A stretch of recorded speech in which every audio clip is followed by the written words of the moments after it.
Oh, we should win today.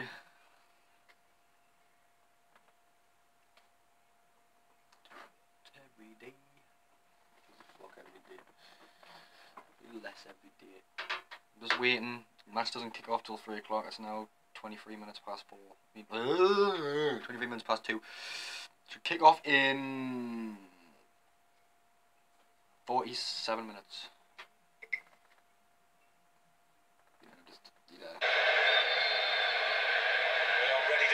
Just waiting. Is fully recovered, and Newcastle United are on in better shape too. Now Darren Fletcher. Fletcher gets it back from Hesse. They're on duties after that, and then he was on his toes. Positive. See Chuba Moting is in the mood right now, and he's forced a corner.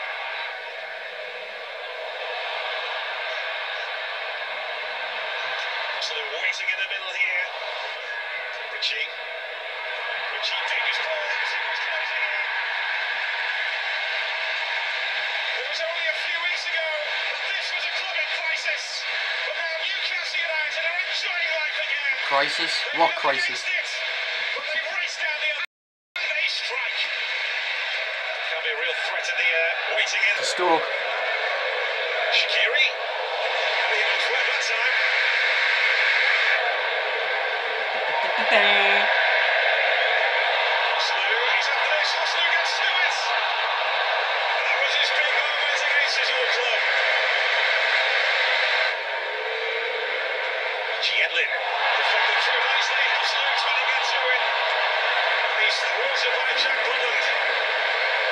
Chance comes and goes for Newcastle and for that man against his old club. Newcastle in front of the break. Just the one goal scored by Christian Atsu. It could and should have been more at the beginning of the second 45. Let's go through here to Hosselu. Is this his moment? It's not his day so far. Zuma. Fancies this Kurt Zuma. That's a nice touch. Choupo-Moting and Elliot called into action again. Stoke City almost levelling up. This could be swung in this time. It will be swung in by Matt Ritchie. The test for that Stoke defence. Dunham just sees the ball. Shaqiri. That's class. That's quality. And Newcastle have been punished for not taking their chances. Shaqiri leaves his calling card. Looks like Ramadan Sodi is about to come on and Hesse the man to make way. There's Shaqiri. It's gone back out to Shaqiri. Delivers a good ball again. Rob Elliott managing to keep out Stoke City. 3 reactions. Control now. Christian Atsu is in again. Was he taken out? The referee was right behind it. He says no penalty. St James's Park rages. St James's Park. St James's Park. United. She's called out. And it's in this time. Jamal Lascelles again for Newcastle United. He's just been raging that a penalty wasn't given. Not the original game. Powerful shots in November. Christian Atsu. Trying to lay the ball on a plate. Well, absolute. Atsu. John Joe Shelby. Shaqiri for it.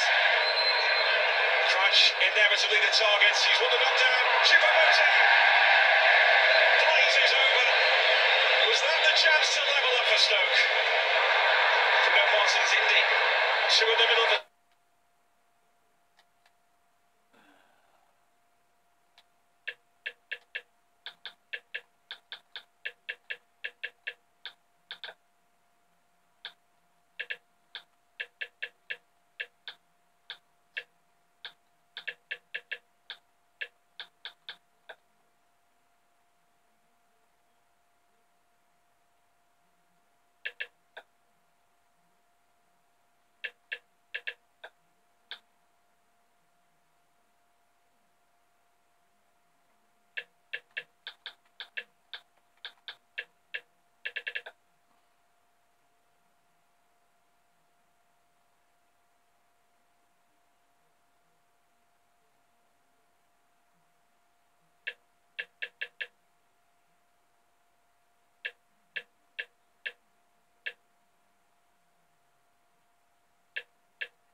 Atsu. That will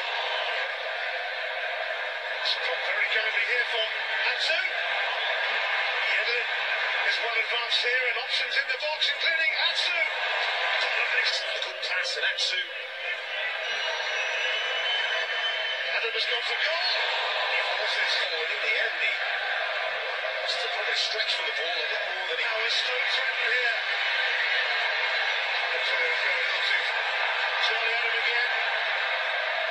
But out of Curtis reach. Well, this proved to be a pivotal moment. It shall be. And if you watch the goalkeeper's dive, he dives and he pulls his arms up. His cross and carries it there. Snip from Charlie Adam from the other Stoke player, but Leosi Claris really knows if he gets a clean contact off, and you can feel the relief. So I don't think anybody in this scheme.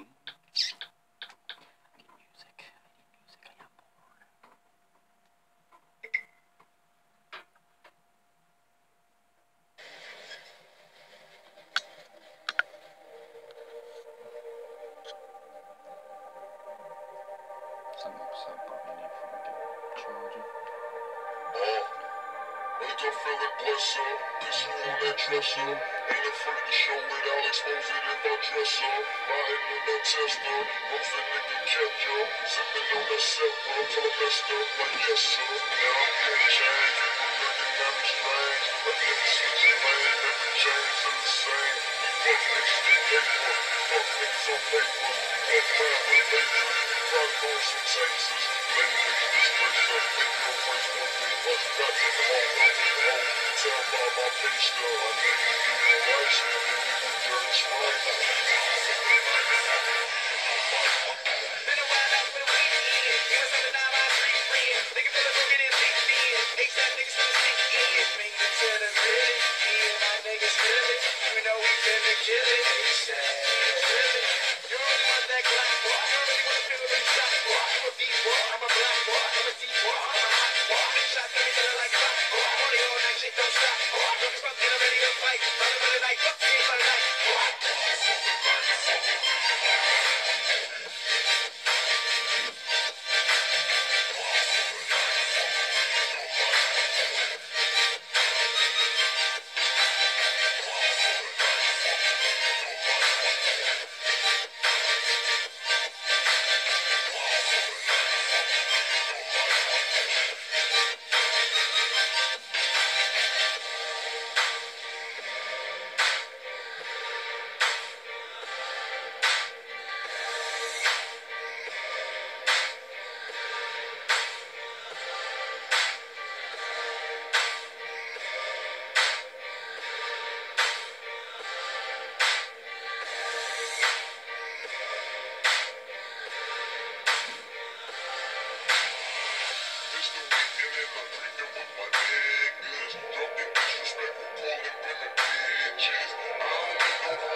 Good to wake up in Newcastle.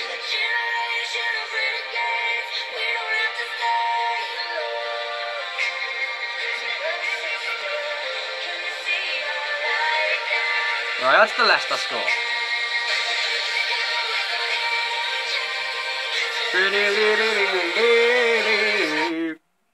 Really nigga.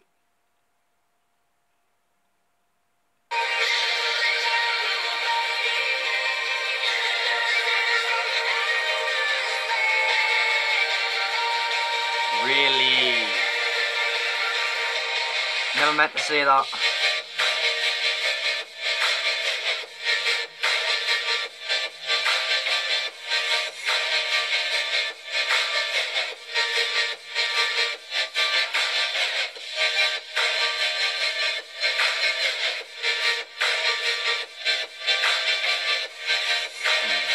Leicester drew.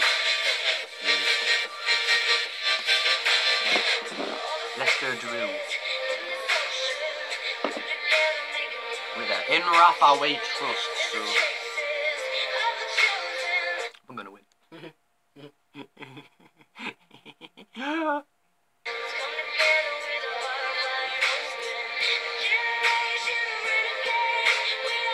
Come on, Man City played. Kicks off in 20 minutes!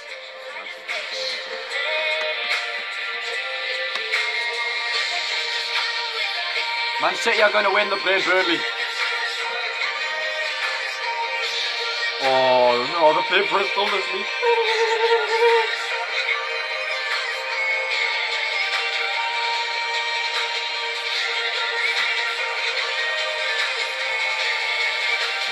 We get Man City in the next round, I'm gonna cry. So legit, I want to win something.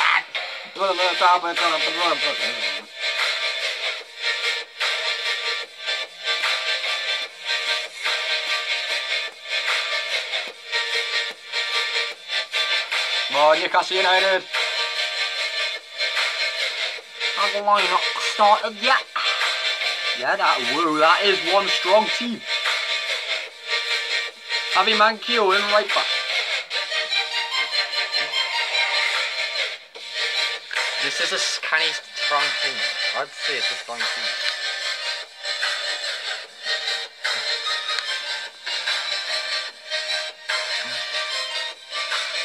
Freddie Woodman, Paul Dummett, Kieran Clark, Jamal Lascelles, Javi Manquillo, John Joe Shelby, Jacob Murphy, Jose Perez, Marino, Richie and Gale.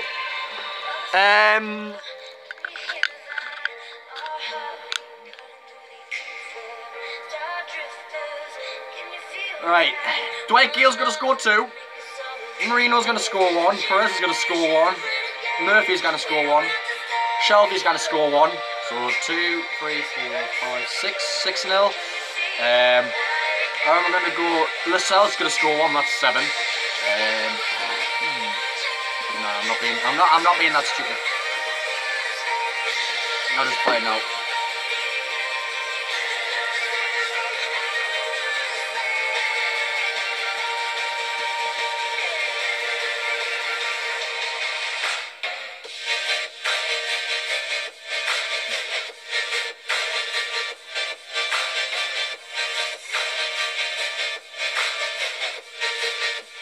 Copyright.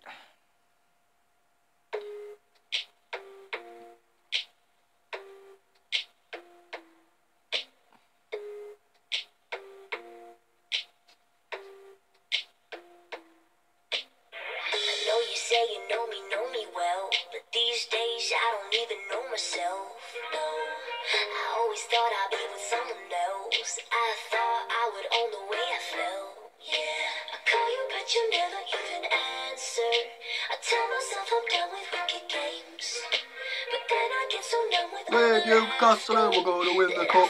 We're going to win the cup. We're going to win the cup.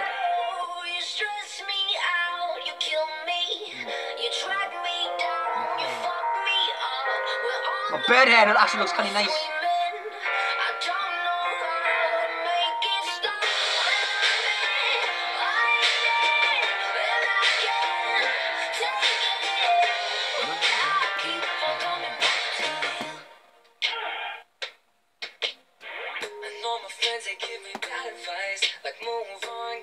on my mind. But don't you think I tried? Hands are tied. You got me so addicted to the drama. I tell myself I'm done with monkey games. But then I get so numb with all the laughter that I forget about the pain. Whoa, you stress me out, you kill me, you drag me down, you fuck me up, and on the ground you're screaming. I don't know how to make it stop. I love it, I hate it, I can't take it, but I keep on coming back to you. I just keep on coming back to you. What a way to wait for a Newcastle match to start. I sing it. Why was such a numpty?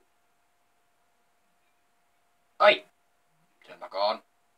And I guess you never know all the bullshit that you put me through. And I guess you never know, no. Yeah. So you can cut me up and kiss me harder.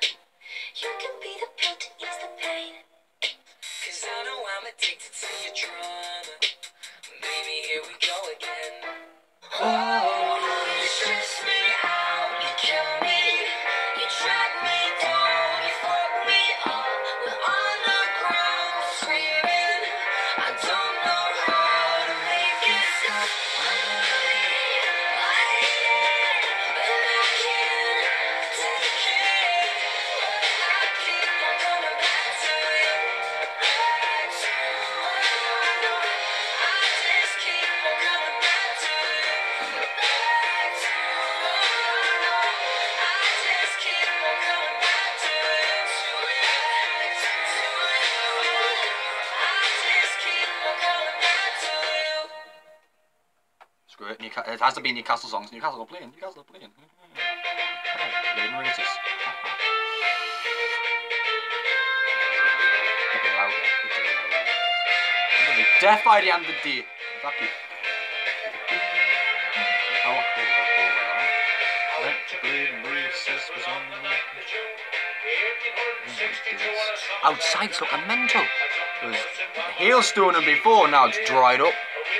Hailstone dries up the paths apparently.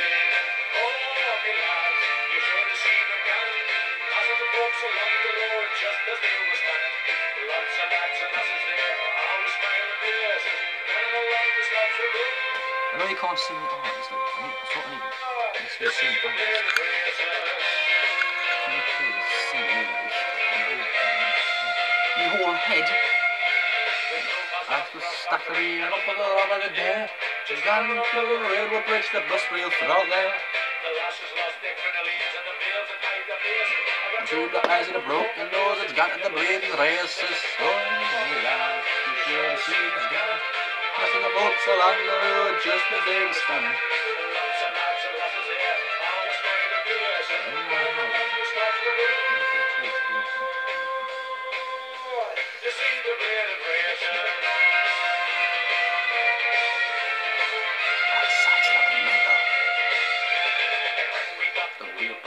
We went again.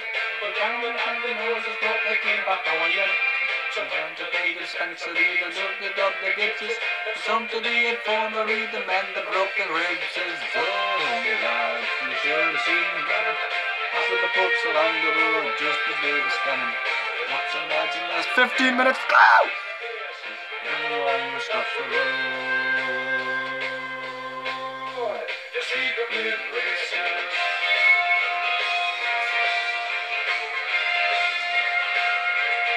Benji, what you doing there? What you doing, Benj? Right in.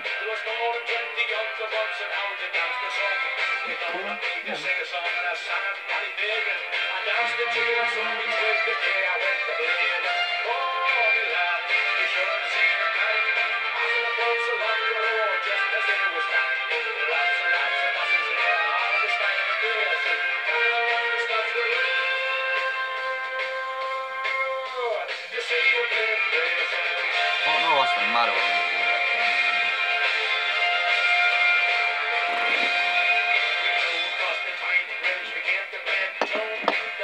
Now how? I've already had 3.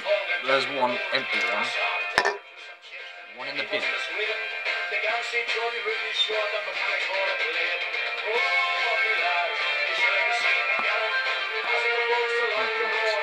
Oh!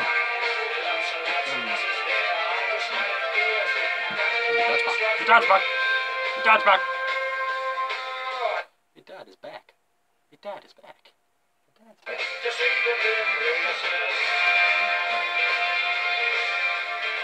Hi!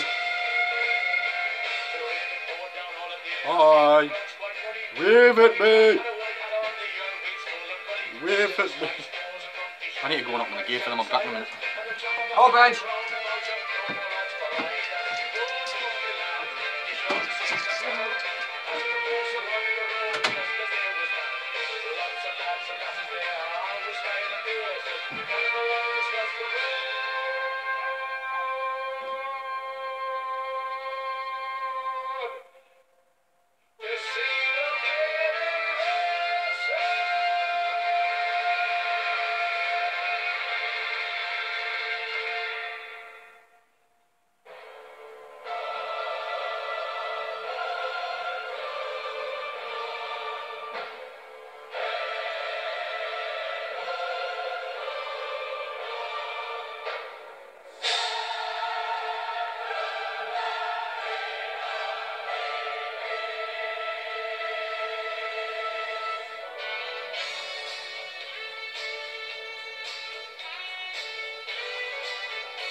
God, I'm getting too big for this movie.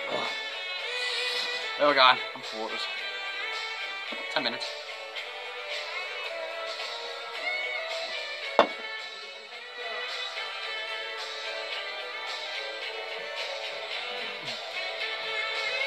Ooh, who's this watching? Is this Eamon?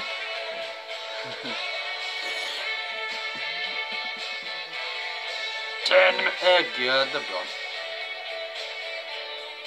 At least I had a viewer. Where Newcastle are going to win the league. Oh fuck, they're going to win the league. Man City are going to win the league. They are destroying the league. You're moving the.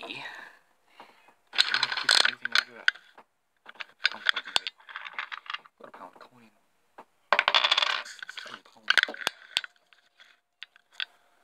Boom.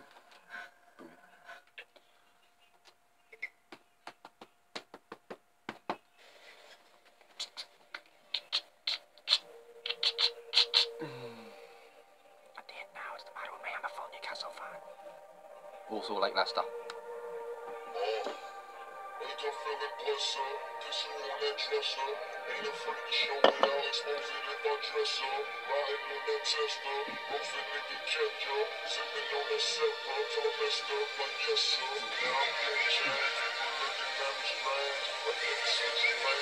chains in the sand. Fuck niggas with paper. Fuck niggas on paper. Fuck rap with lasers. Riding on some chasers. Lame niggas be straight up. Big girlfriends one day up. Got to the home. Got to the home. You can tell by my face, girl. I'm niggas be alright. So I'm niggas with dirty stripes.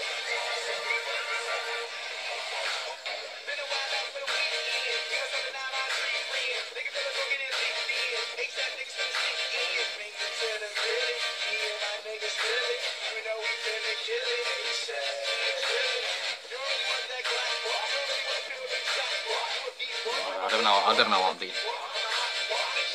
Something. Head squeeze. I'm bored. I need a burp.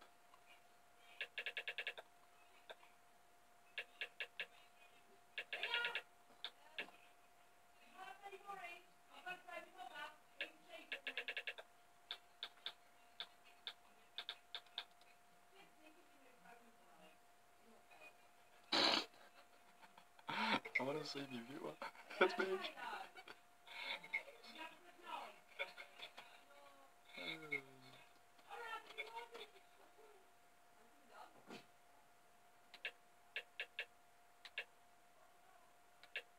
There's the me.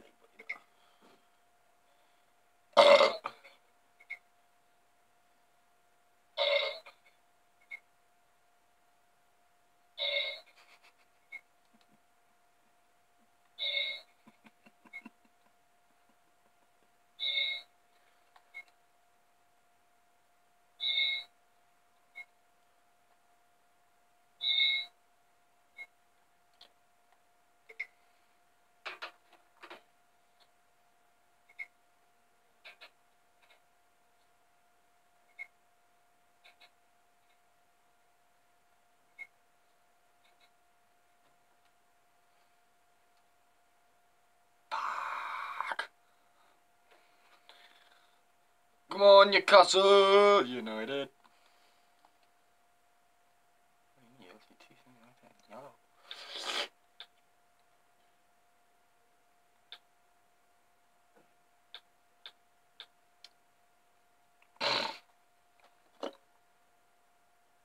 Kick off in 7 minutes. I need to see it.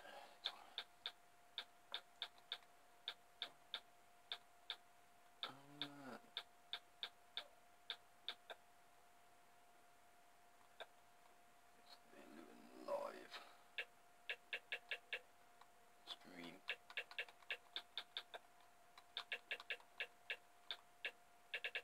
See if this works. Nope.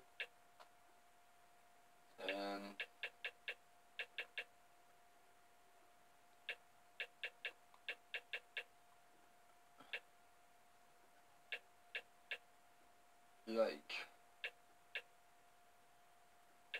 Newcastle Jets.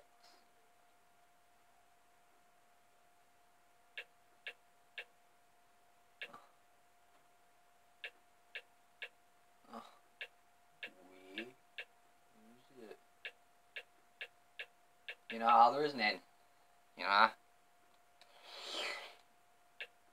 gonna try Newcastle United. It really works.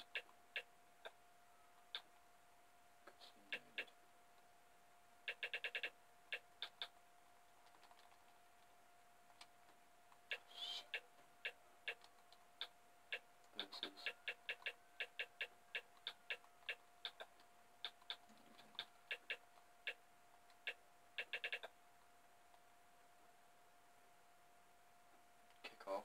Yes, let's kick off.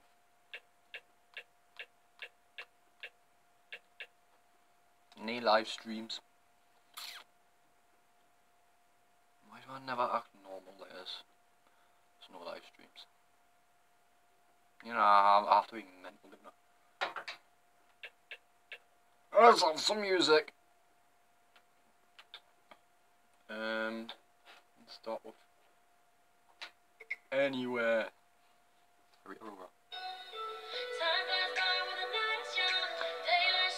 5 minutes. BBC Sport.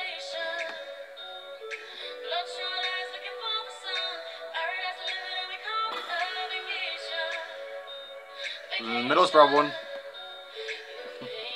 Sunderland got hammered. Where the fuck? Where's the final score?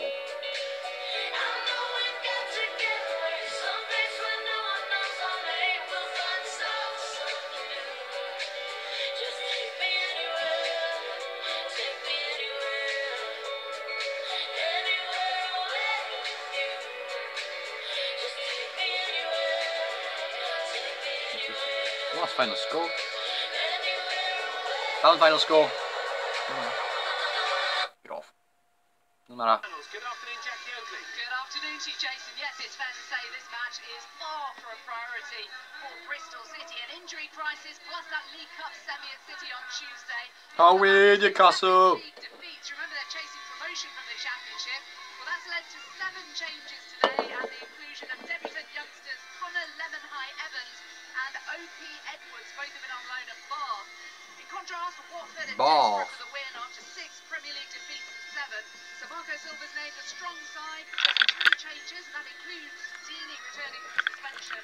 Watford aiming to avoid becoming the 3rd top-flight side to be knocked out of both domestic cup competitions at home by the same lower league opposition. That after the 3-2 win here in August for Bristol City, which ended with a red card and a tunnel bust-up, so it might just be tasty on the touchline at least. We look forward to it. Thank you, Jackie. Fulham steadily climbing back up the Championship table, winning 3 of their last 4 matches. Southampton struggling in the Premier League, Chris Wise. Certainly are. The serenity of the sunshine by the Thames, but it can't cover the clouds of discontent that currently swirl around Southampton. That wafer-thin margin of goal difference keeping them outside of the Premier League's relegation zone, and that is perhaps why, under pressure, Maurizio Pellegrino has opted to go strong in selection. Just 2 changes for Saints. Compare that to Fulham's 5, who start Chelsea loanee Lucas Piazon for the first time since he broke his leg in August. The finalists of 75 against the winners of 76, and the West London regulars here today sensing the strong prospect of being one of the stories of the 3rd round. A very smart scarf from Slavisa Jokanovic there today at Craven Cottage. 2 early games today. Fleetwood Town against Leicester City finished 0-0, and the final whistle has gone at the Riverside, where Middlesbrough took on Sunderland. Alistair Yeomans. Well, Middlesbrough were ultimately too good for a much-changed Sunderland team. Borough's opening goal was simple. Adama Traore's pass was helped into the net by the recalled Rudy Gestede from just inside the penalty area. Sunderland responded with spirit, but the second goal just before the break was a body blow. Jason Steele came to collect a Stuart Downing corner, but failed to gather it, and Denmark international Martin Braithwaite had a tap-in. So it's credit to Sunderland that they didn't cave in.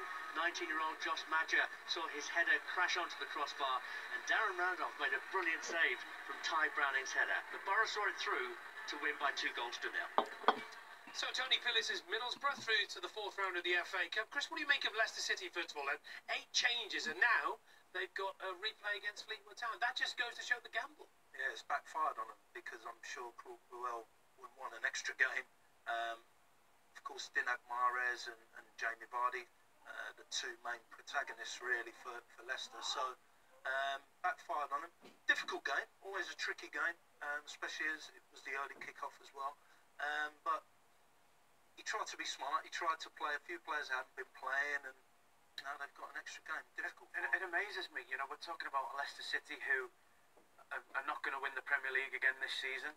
They're not going to get relegated. They're out of the other competition. Why not have a good go winning this competition? It's a real opportunity for them to have a go at it, and they've got a strong team. If they get a good draw, they could potentially go all the way, and the resting teams, the resting players to give them a freshness in the league, and yet it's backfired. They've now got another game. But also, when you look at what Southampton have done, just the 2 changes today, again, it's about them wanting maybe a cup run just to get the atmosphere going at the club, and also the squad as well. Watford making 3 changes. So maybe the trend now is to have a crack at the FA Cup, because fans want you. You want your club in the FA Cup. You do, and you almost see teams in the 3rd and 4th round making 7 or 8 changes. And all of a sudden, when they get in the 5th round, all of a sudden there's 1 change. Well, there's none at all, because they feel Come like on, this is Newcastle. They should do it straight away. Fucking win. Get into the 5th round. Look, Watford, again, people... Hasn't even kicked off yet. They've struggled. They 3 need to o'clock. win today, so I can see the reason for that. They've also lost to Bristol City in the Carabao Cup.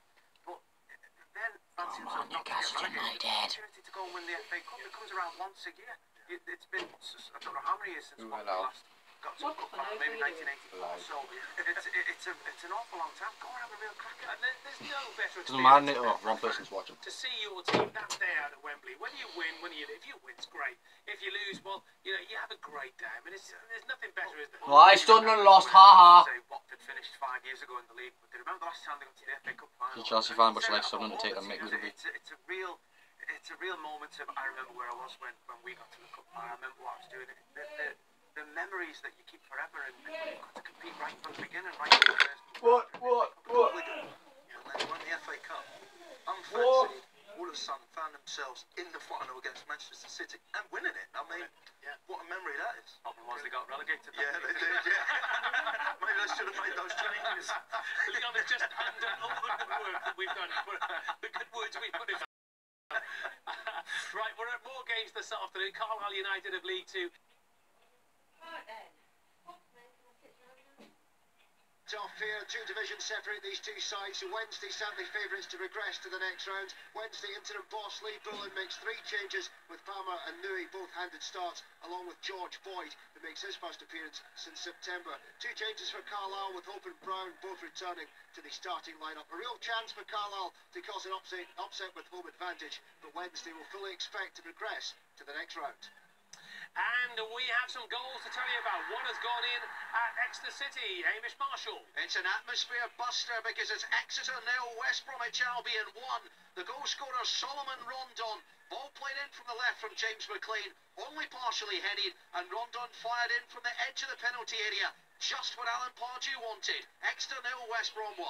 Good start for West Bromwich Albion. Goal of the vitality, Tony Husband.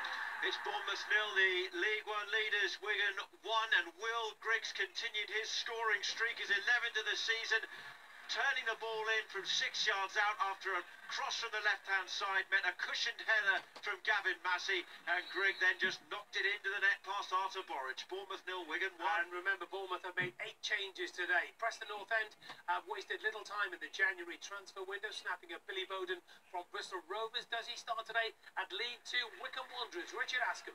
Hi Jason, yes he does, just underway, no goals. The man signed from Bristol Rovers, 11 goals in 24 games this season, is one of 6 changes for Preston North End. Kevin O'Connor, who won €1 million in the Irish lottery in midweek, is on the bench. For once I don't think he'll be too bothered. Wycombe, who were minutes from knocking out Spurs in last season's 4th round, make a trio of changes. Adam El Abt returns to skipper the side as Preston North End take the lead. A fantastic free kick from Josh Harrod, the man signed from Manchester United in the summer. Just a minute into the match and Harrod gives Preston North End the lead. Wycombe Wanderers 0, Preston North End 1. Great timing. Thank you very much indeed, Richard. Reading manager Jaap Stam is under pressure. Lose today at League 2 Stevenage, and he could be the latest manager to face the exit, or you have to say Mike Williams. Yes, it was this time last year that Reading were putting out animated videos of Jaap Stam as a caped crusader flying over the Berkshire skies to the Batman theme tune. Such was the Dutchman's perceived superpowers. Well, 12 days is a long time in football these days, so 12 months on from that particular cartoon, and there is nothing funny about Reading's current form. No win in 6 and a midweek home defeat to the Championship's bottom side. It hasn't stopped Stam making 7 changes for this one, though. Just the 2 changes for Stevenage, though. 1 in goal as the on-loan keeper Tom King gets his debut. And 18-year-old centre-back Ben Wilmot also makes his first start for the club. Well, Cardiff City have had an awful Christmas. 4 defeats on the bounce gives League 2 Mansfield Town a real chance, Carl Roberts. It does, Jason, and despite that promotion push, the cup might prove a welcome distraction for Cardiff. Mansfield 51 places below them, 6 in League 2. They're looking for promotion themselves. You'll know this, Jason. Cardiff won the cup 91 years ago. There's a statue of Fred Keener, the captain, that historic day outside the ground. Who's going to be Keener today, though? Cardiff have made 5 changes. Mansfield have gone old school. They haven't.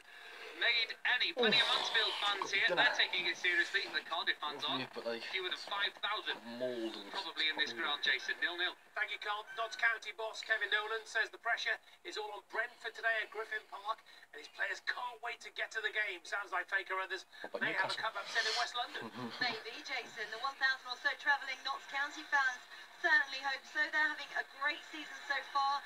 Second in League Two. And it's been 6 years since they've played in the third round. But once upon a time, in the bloody back FA in Cup. 1994, What? they did. Don't stop freezing on me!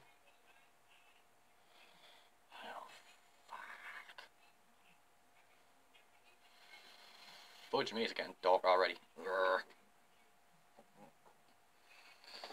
Urgh.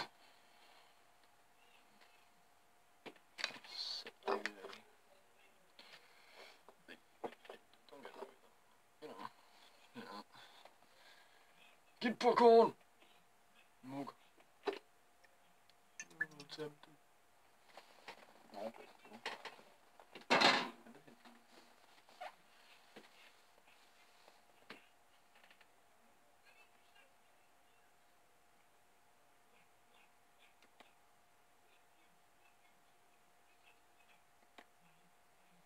Which Newcastle have already scored? 1 penny. 1 penny bet Newcastle have scored.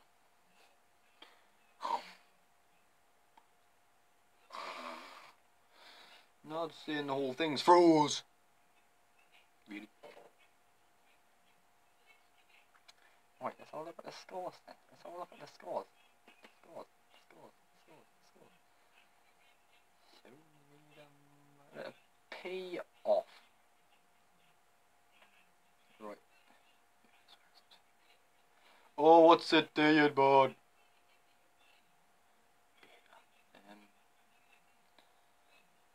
Hello. The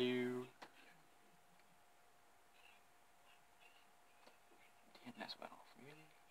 Didn't think so. You two people are watching. Oh, Newcastle are gonna win 7-0. No, I'm gonna be realistic. Come on. No.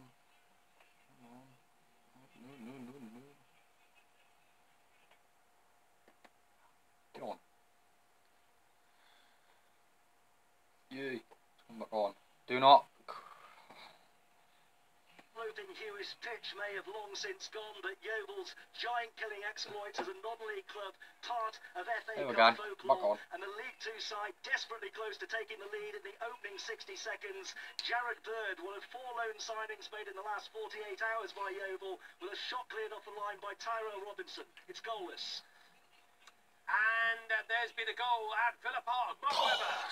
Yes, the slouches are proving not to be. It is Aston Villa 1, Peterborough United 0. The ball wobbling in the area. They didn't spot Keenan Davis. I was going to see, where's the bloody... A couple of yards out, if that, and he slotted it home. Villa 1, Peterborough 0. And they've won their last meeting at Villa Park 6-0 in the League Cup in September 1995. And it's the second time in 8 days Doncaster Rovers and Rochdale have met at the Keep Mode Stadium. How's this one started, Joe Tanner? Slowly, I think. 0-0, 7 minutes gone, and they're getting a bit fed up of each other, to be honest. The 4th meeting this season, as you say. That game last week ended with a Doncaster win, which pretty much reflects the league form. Doncaster unbeaten in 5, Rochdale the thick of a relegation scrap.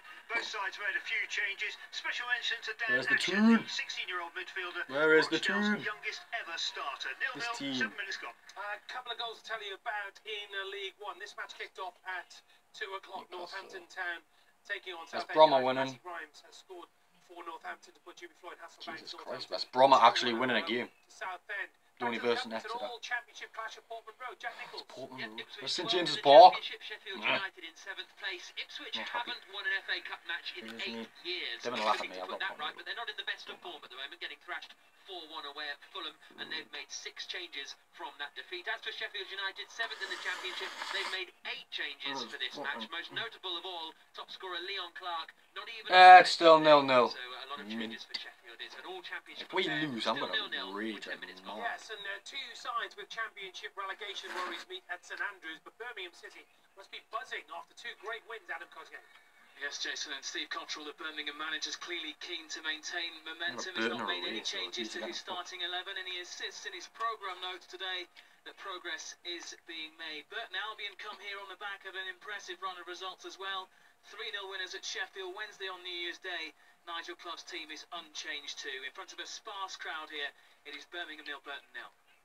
Thank you very much indeed. Millwall manager Neil Harris was in the team that reached the FA Cup final in 2004. They were at home to Barnsley, who reached the semi-finals in 2008. Has there been a goal? Kelly Summers. There has indeed. You've joined me just as the visitors have taken the lead. It's Barnsley who have taken the lead against the run of play. It has to be said, Millwall were on top, but they just got caught on the break. The ball was in from the right-hand side, and they failed to deal with it. And it was just Potts who tapped home at the far post. There isn't too many Barnsley fans here, but they're certainly in fine voice now. With 10 minutes gone, it's Millwall 0, Barnsley 1. What's happening at St James Park? Hamish Marshall. There's having to be a West Bromwich Albion substitution. Kieran Gibbs has limped off. How Robson Kanu is going to take his place once there's a stoppage at play. West Brom lead by I didn't know Exeter's stadium was called St James's Park, and I like. An excellent save from Christy Pym in the extra goal. On 2 minutes.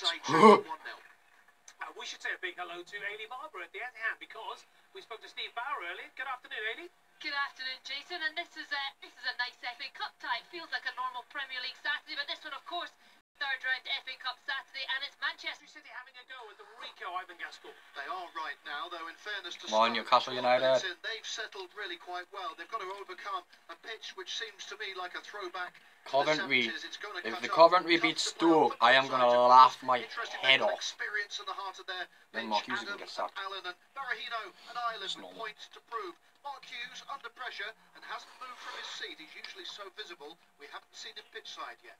Kevin Allison's got his 7th goal of the season for Morecambe. That's in League 2. There are plenty of league matches we'll keep you right up to date with today. Back to St James's Park. Peter Slater.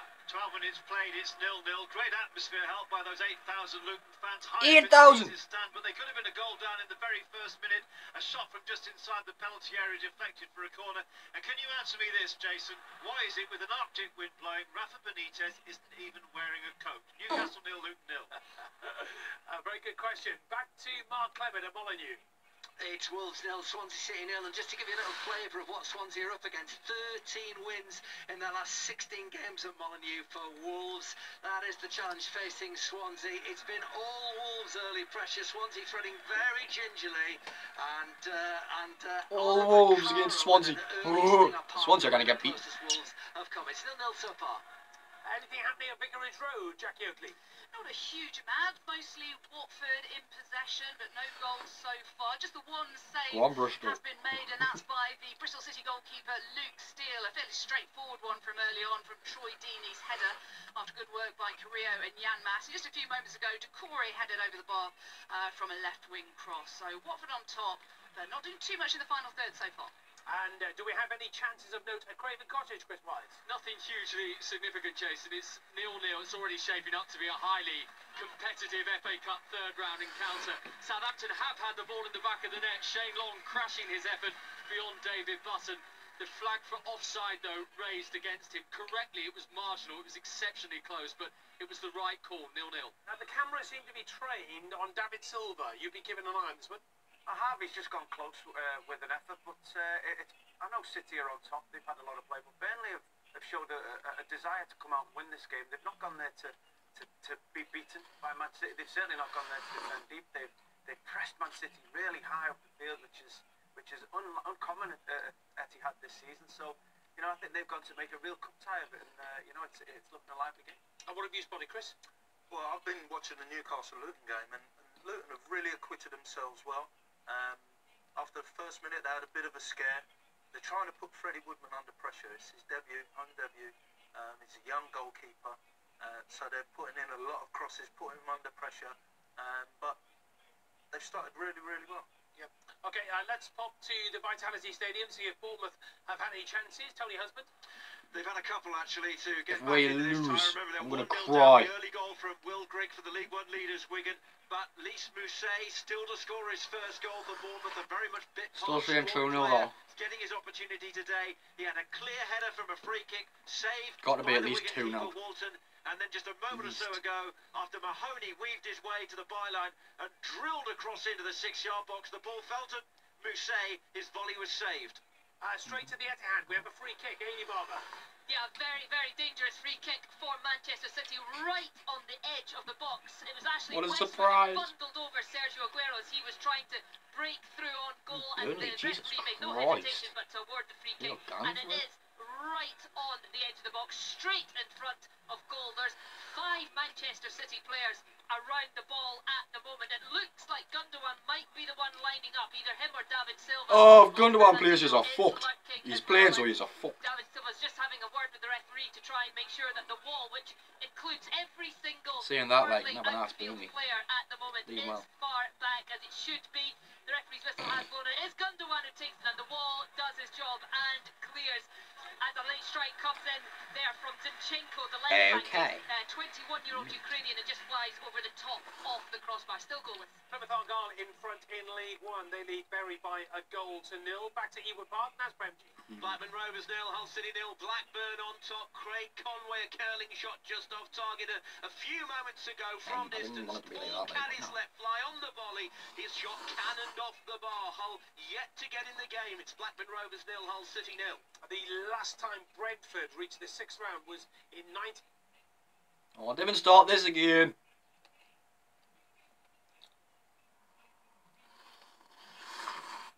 Oh, now what it is. I'm gonna cry. This goes off, and Newcastle have scored. I'm gonna cry. And I won't be able to cheer. In 89, back to Baker Others.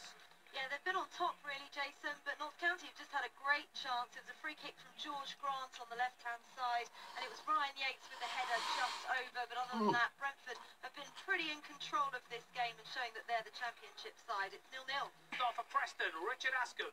Yes, and the Wycombe manager Gareth Ainsworth, former Preston player, of course, must be very worried by the quick-fire start his former team have made. They really look sharp today, Preston North End. There's a Wycombe and Gateshead, but like, it's not that kind of Wycombe. The League 2 team is struggling to hold North End. Free kick at the Macron Stadium. Sue Smith. So Macron, won't be St James's, not St James. It's been quite an even start, no real chances from either side, and you can see the Bolton trying to get the ball forward as quickly as possible to Wilbraham. Huddersfield. He's waiting for Huddersfield will play the gaps are just Bolton, too like. big. Huddersfield are just now beginning to get on top, but it's still 0-0. Big chance at the Etihad. Amy Barber. Huge chance at Manchester City. They're on the break now as Aguero tries to find Gundogan, but it's cleared as far as Sani. It's all Manchester City at the moment, but it comes after a great All Manchester City. I wouldn't be surprised if it's all a corner. Claudio Bravo Aguero. tried to pass it to one of his defenders, passed it straight out for a corner. The corner came in. You're gonna win everything this season, man. And he just couldn't quite get it on time. Gonna go to the final against Newcastle United. Yeah, Ben Mee finds himself at the back post, doesn't he? And it goes across the goal. Yeah, he does. He's on the move. He's right. He's about 4 or 5 yards beyond the back stick. I'm not sure the angle is good for him to head for goal. He does a fantastic header back across the face of the goal, and there's just nobody there in a Burnley shirt to tap it in. But it comes from Burnley pressurising Man City high up in the field and causing Claudio Bravo to kick it out for a corner. And as I said before, Burnley have really come here on the front foot today. Given the angle that he heads in, he could have You easily see come off that, then Mendy they as well, got Man couldn't he? City He's scored. on the line. And I mean, it was a towering header, superb corner. And like what Leon said, I would laugh. Burnley are actually pressurising City, forcing them into mistakes, high up the pitch. So if it breaks down, they're not nowhere near their own goal. So they equip themselves brilliantly. And I mean, it's not going to be straightforward this one. That's for certain. And what a story that would be if Burnley win today. Back to Loftus Road, Lindsay Hooper. It's still 0-0 here, and despite QPR dominating possession, it's MK Dons who've come closest. Robbie Muirhead with a speculative effort from outside the box. MK Hit the Dons. post, but no one there to fire in the rebound. 0-0. And we have got a goal at Doncaster Rovers in just a moment. We'll go there. Yes, let's do it now. Let's go to the Keystone Stadium. Durham Taller. Rochdale have taken the lead. Doncaster Rovers 0, Rochdale 1. Striker Calvin Andrew high and first to a free kick to nod into pretty much an empty goal. Doncaster 0, Rochdale 1. And back to Hewish Park, Lawrence Herbert. Still 0-0, Jason, but League 2 Yeovil, the lowest ranked team left in the competition with the 2 best chances so far. Jared Bird with an early shot cleared off the line, and the former Bradford lone striker Francois Zoko with a powerful shot pushed away by Lucas Reeder in the Bradford goal. 0-0. And we've got a free kick at the Vitality. Tony Husband. It's for Wigan, who lead here 1-0. Have a look and see if they swing it in and try and get it into the danger zone, but the referee spotted an infringement. So oh God, we're gonna win in Bournemouth. A couple of good saves there by the keeper, which has kept the score at a slender 1-0 advantage to the League One side. And an all-championship tie at Portman Road, Jack Nichols. Yep, a couple of half-hearted chances here and there. It's Ipswich who have been on top ahead of Sheffield United, but no goals for either side just yet. An early Ipswich penalty appeal was turned down. At the moment, not much going on. Thank you very much. In that case, we'll move to St Andrews. Adam Gauthier. Not too much going on here as well. Birmingham. Two better moments. Will Miller free kick tipped away by David Stockdale, and Tom Flanagan's had a shot just wide. Birmingham struggling to get a foothold here. Birmingham 0, Burton 0. What happened to the magic of the cup? Kelly Summers. Yeah, still 0-0. Barnsley won the tie, still in front, courtesy of Bradley Potts' 11th-minute strike, but not too much going on other than that. The home fans are getting pretty restless though. Neil Harris, I'll be interested to see what he's thinking right now. He did make 7 changes in comparison to Paul Heckingbottom's 2, but the Lions haven't yet had a shot on target. Still 0-0, Barnsley 1. And Mark Hughes has scored for Accrington in League 2. Mark Hughes. By a 0-0. Bring us some magic, Mike Williams. Well, it's certainly Reading here, the championship side, who are looking the most nervy here at the Lamex. The back line for Reading, particularly making a string of errors, particularly Paul McShane on his birthday, the Reading captain. He's been caught in possession on more than one occasion. Stevenage are looking very lively, ready to capitalise on any more Reading hesitancy. The under-pressure Reading manager, Jaap Stam, on the touchline as we speak, barking orders, hands thrust into his pockets, furiously chewing gum, very much like a former manager of his at Old Trafford all those years ago. Are Carlisle United giving Sheffield Wednesday an early headache? Dave Donaldson. No, they're not. Sheffield Wednesday in very much in full control here. Should have taken the lead after just a minute. It was a cross from the right-hand side by Liam Palmer, headed by Newey. It beat the Carlisle keeper Jack Bonham, but it came crashing back off the crossbar. Carlisle 0, Sheffield Wednesday 0. Wolves looking comfortable, you have to say, Mark Clement. Looking very comfortable indeed. 6 changes, but it really is business as usual. They are rock solid in the tackle and move the ball forward so quickly, so wonderfully. Just a little bit slicker with the final ball into the box, and they should be ahead. It's Wolves 0, Swansea 0 though. Oh, Luton Town just making a few little mistakes, Peter Slater. Yeah, Chris, absolutely right earlier on, Jason. They are trying to test Freddie Woodman making his debut, but Newcastle have had a couple of very decent chances. The first from Murphy, a shot across the goal, good save by Marek Stek, and then Ayoze Perez making space for himself, aiming for the far corner, difference and the between the keeper teams, managing to stop that one. Still 0-0. Not much quality on display at Vicarage Road, Jack Oakley. Not at all, no goals, but still a very familiar theme in that Watford with a very strong side, the strongest they could have put out apart from Richarlison perhaps, who's on the bench with virtually all of the possession against a very young Bristol City side who've got other priorities in the Championship and also the League Cup semi-finals on Tuesday night, but they're acquitting themselves well. They've got some young players who are biting into the tackle and trying to make it difficult for Watford, but they are on top. Kapusic will last with me, a low drive held by Steele, and Janmat's shot blocked, fell for Pereira, his shot also safe, 0-0. Let's go to Chris Wise, because Chris, it looks like there's a pretty decent crowd at Craven Cottage today. Yeah, I mean, Fulham have brought a fair amount, to be honest, and Southampton have got 5,000 visiting fans over to my left-hand side, so it's a good atmosphere. Game you feel is we've got at least 60 at the moment. Southampton 1 win away all season. They were beaten as well by Wolves in the EFL Cup, but here they are shackling any threats from Fulham, and in particular 17-year-old wonder kid Ryan Sessegnon so far, 0-0. Oh my goodness, this is a big goal at the Ricoh Arena. Ivan Gaskell. Extraordinary scenes. Coventry had come through the first 20-odd minutes unscathed, were growing in confidence, and now they Coventry are winning Stoke.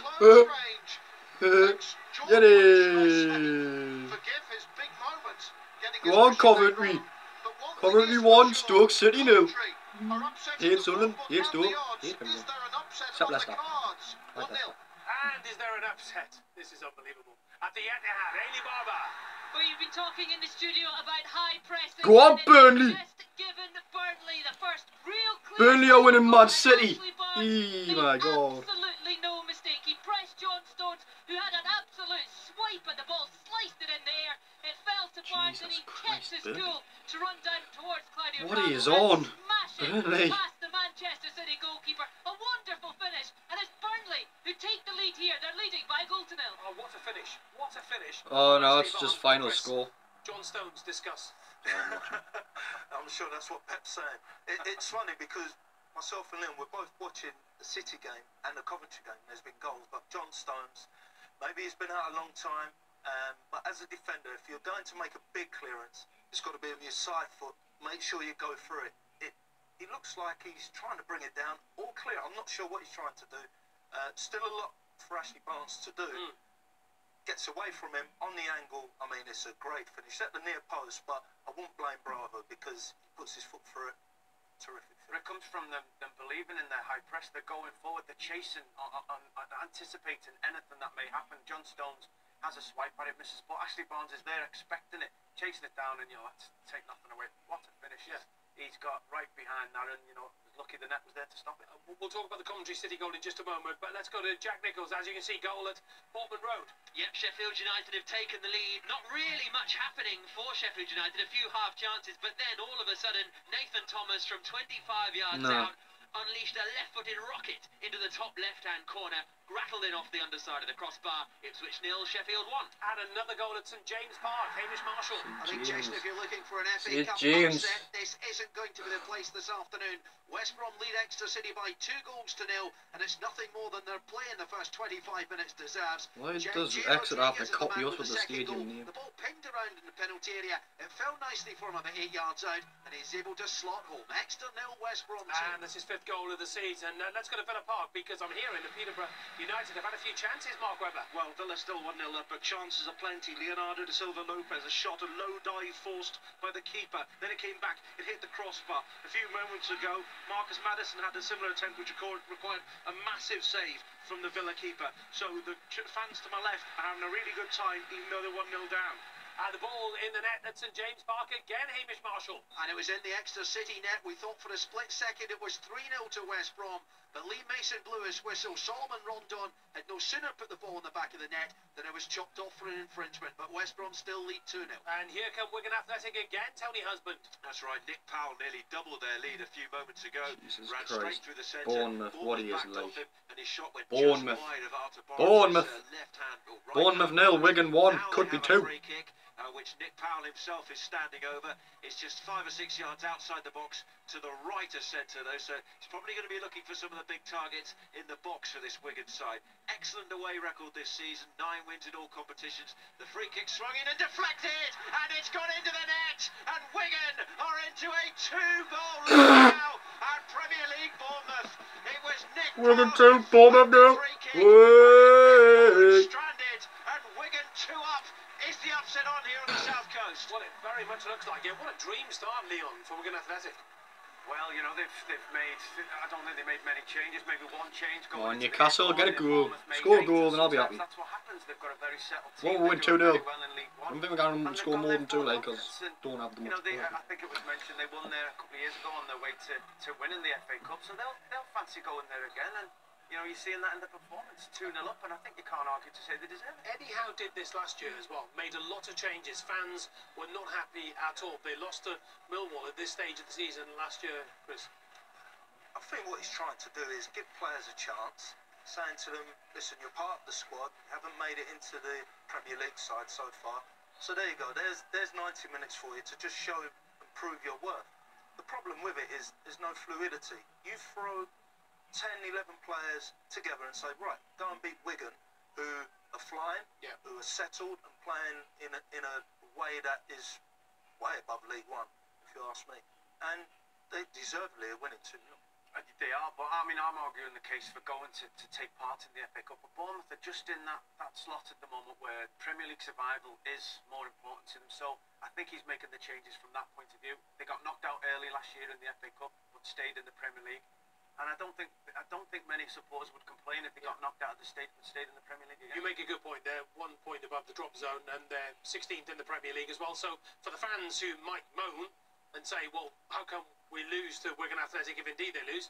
If they go on a winning run, then because they've rested players in the Premier League, then it's really tough, isn't it? It's a real balancing act. It is, because if you keep the same side and they go through, then those other players haven't been able to have an opportunity, but you know, it's backfiring on them at the moment. But at the same time, Southampton have just made the 2 changes today. Chris Wise. Premier League ascendancy, Southampton leading 1-0. James Ward-Prowse has got it. There is a large element of fortune about it. The ball deflecting into his path inside the penalty area off the Fulham captain Kevin McDonald. Take nothing away from Ward-Prowse's finish into the corner. Fulham 0, Southampton 1. And a goal at St James's Park. Peter Slater. Yes, it came initially from a free kick by Dwight Gale, which the goalkeeper didn't manage to hold. Marek Stack, I think he's get in! 1-0. Go on! Knocked the ball in. Newcastle have had the pressure. Yes. Now have the goal on the half hour. 1-0 against Luton. A very muted celebration as well from the Newcastle United players. To Ewood Park, Naz Premji. Free kick here, dangerous for Hull City, who've just grown into this game. It's Blackburn Rovers. We're going to win. City nil. Blackburn Never know. We could lose still. I'm not going too detailed. Come on. 1-0 to the team. He's over. It's about 20, 25 yards out. Right hand side. The wall's been set. Referee Ollie Langford blows the whistle, and Terrell will play it short into the box, and it's straight at Jason Luke-Weiler. Blackburn Rovers 0, Hull City 0. There's a penalty shout at Loftus Road, Lindsay Hooper. There was, but it's been waved away, Jason. QPR really should have had one, a legitimate claim, because Cisse, with a huge shove in the back of Paul Smith in the box, and the home crowd that are here weren't very happy with that decision at all. QPR 0, MK Dons 0. OK, we'll talk to Chris and Leon about that Coventry City goal. Ivan Gaskell.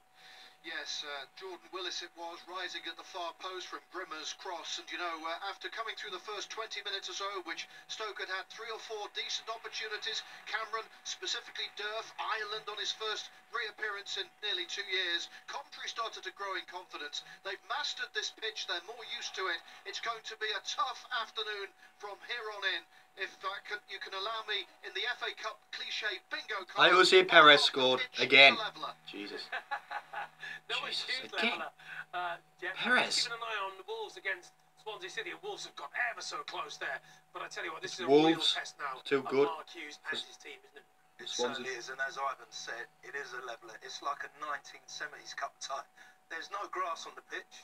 It's bobbly.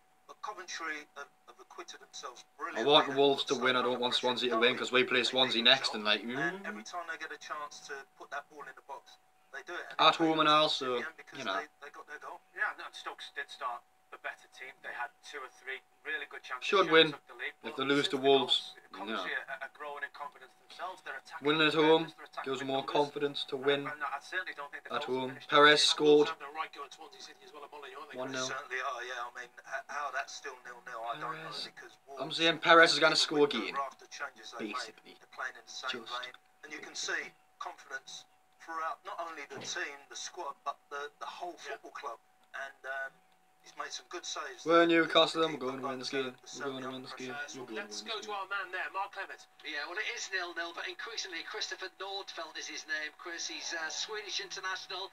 He's standing in for Fabianski today, and he's been his team saviour because Anna Bakara, the young Nigerian, has had a couple of chances. He's just had a recent one. Gibbs White as well, another one of the youngsters that's coming, and an absolute rasper as well from Helder Costa. You're absolutely right. It's just business as usual. It's wonderful, wonderful football to watch, but it's 0-0 at the moment. So we've had Rasper, we've had Leveler. What have you got for us, Ailey Barber? I've got a good game actually at the moment. Burnley still pressing so high, making Manchester City Burnley are still winning Man City. They had a half chance when it Burnley. What he is like. He's a winning Man City. Still high press and think we're going to score again. But really haven't found a way to watch Nick Pope in the Burnley goal yet, and he's still trailed by a goal to 0.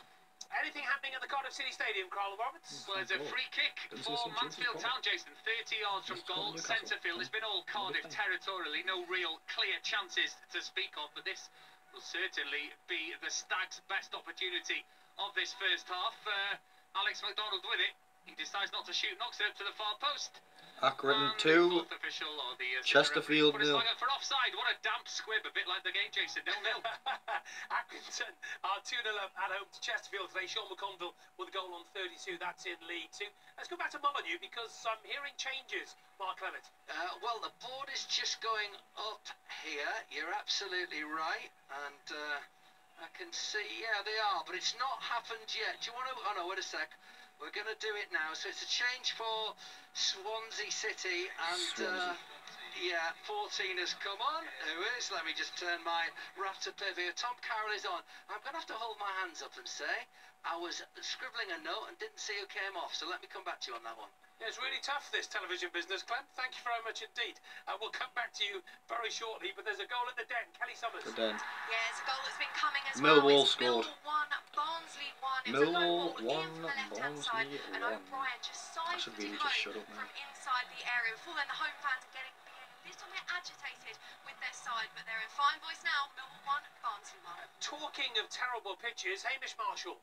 Yeah, this ground at St James Park, the match was abandoned here just after Christmas because of the torrential rain. It's been a heavy rain here for the last week, so in some respects done well to get it on, but it is muddy in places. West Brom certainly aren't complaining. They're planning finding the green spaces. They found the back of the Exeter City net twice. And Hal Robson-Kanu sets up a great chance there to come in for James McLean, who was saved on the line. West Brom, they're 2-0 up, almost 3 there. You feel there's any chance of an upset. Exeter need to score next, but it looks a long way away. Yeah, but as you say, Hamish, West Bromwich Albion will not be worried. To Vicarage Road, Jackie Oakley.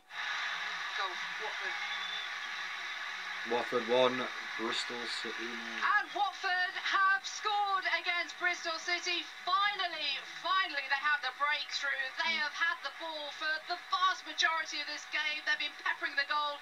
And it is Carrillo who has finally made that breakthrough. Lovely touch inside the box, a left-footed shot, and it has beaten Luke Steele. He's been a busy man. He hasn't had too many clear-cut saves to make, but he managed to sidestep the defender Magnussen and beat Luke Steele. And we wonder how this very young Bristol City side will be able to react to this. They haven't seen much of the ball. They haven't got many first-team appearances between them, some of the youngsters in the side. But Watford 1-0 up. Also, muted celebrations there at Vicarage Road and two at St James's Park. This is Another 2-0. goal, Peter Slater. Yeah, once again, Jose Perez. Get in, 2-0. Yes, Perez. Yes. A close range header.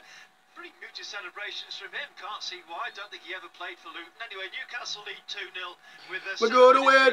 We're going to win comfortably. We're going to win. What about at Griffin Park? Maybe we have one there, Faker Others. I don't think so at the moment, Jason. Notts County are kept in their own half for most of this game. Brentford well on top. Oh, Simons, we're going to win Swansea and all. Kept them in it, really. He's made 2 great saves, one from Joseph Soon from 20 yards out and one from Neil Mulpay as well. It's still goalless. How are those posh fans, Mark Webber? Well, I tell you what, another low save required from Aston Villa's Jed Steer to stop Jeff Murray at this time on the edge of the area. Villa have gone very quiet, and now they're playing deeper to try and stop Peterborough United getting something. We might have a free kick at the edge of the area very shortly. In fact, we have. Come back to me while they sort themselves out, and I'll tell you what happens. We will do. We'll come back to you very shortly. Let's go to Lawrence Herdman, where the big news is Aha are there in the summer. They are. When you're on TV, the sun always shines, doesn't it, Jason? But 0-0 here, and it's all Yeovil. They must be wondering how they're not in front. They've had shots cleared off the line a moment ago. A bullet header from Tom James, saved by Reeder in the Bradford goal. The only chance of note for Bradford, Charlie White just skying over the crossbar at the other end. 0-0. And our Rochdale saying, take on me, Derm Teller. Jose Perez is on fire. Come on, Perez, get your hat-trick, son. Start it, I'll finish. It's 0-1. It's Doncaster 0, Rochdale 1. Living daylight is what I was trying to say. And they're awful, Doncaster. Rochdale looking much more likely to score a second. Free kick at Molyneux. Mark Clements. Molyneux? Yeah, 3 players standing over it for all the Wolves' pressure. They're in a bit of a sticky place now. Mark Wilson's lined up for a left footer. Leroy Van, it is Olsen, and he bounces one off the bar and over, and for all that Wolves pressure, that is the closest that we have come to a chance. It remains Wolves 0, Swansea 0 though. Very good chance. And to Villa Park, Mark Webber. And the ball went the other way, and Keenan Davis took on a challenge. He ran 2/3 of the pitch, and he was in the area of Peterborough, about to strike, brought down. All the locals calling for a penalty. Referee said no. Come on, Newcastle. 1, Peterborough 0. Change for Huddersfield Town, Sue Smith. Yes, Colin Quain has just come off.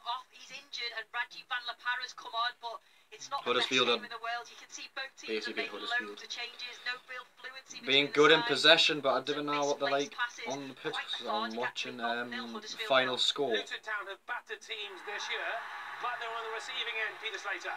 They are, and Newcastle's third goal. Get in! 3-0! Who scored? Oh, Shelby! Shelby! Shelby! Go on. I think we're going to win comfortably, like 3-0. Very disappointing for the 8,000 or so Luton fans who are here, but it's 3-0. John, Shelby. Well, they're starting to get up to go for their half-time drinks. So Why are we being Man City and destroying a team? This isn't normal. I know it's Luton like, but it isn't normal. I'm not used to this. I'm not used to seeing Man City lose and us being destroying teams. I know it's Luton like, but it's just not normal. They have just doubled their lead, Jason, with a fantastic strike from God, it's 3-0. It's only 38 minutes. Just outside the D, on his left foot, he is right-footed, and he smacked it into the top corner. Wicket Wanderers 0, Preston North End 2. Winners in 1889 and 1938 of the Cup to Fulford Road. Jack Nichols. Well, no non-league teams left in the FA Cup, but this feels a bit like a non-league tie, really. Lots of high looping balls up, trying to catch the opposition out. Nothing really going on. Sheffield United continuing to lead with a couple of minutes before half-time. Non-league tie, that's harsh. Two championship sides there. Back to the Macron, Sue Smith. It's still Bolton 0, Huddersfield Town 0, and Bolton have they've started to play well since Huddersfield had to make the substitution, and they're on the attack now. They've just crossed the ball to their left-hand side, and it's 39 minutes and it's 3-0. How many do you think? Someone comment, how many do you think Newcastle are going to score? Huddersfield Town post, still 0-0. What a miss, boys. What a miss. Free header. It's glaring. It's, well, I'd say about 7 or 8 yards out, centre of the goal. It was a fantastic ball. Just dinked it, just left it in there for him to go and head. And I don't know if he had his eyes open or his eyes closed. But, it's gone so far wide, you'd have to say closed. Yeah.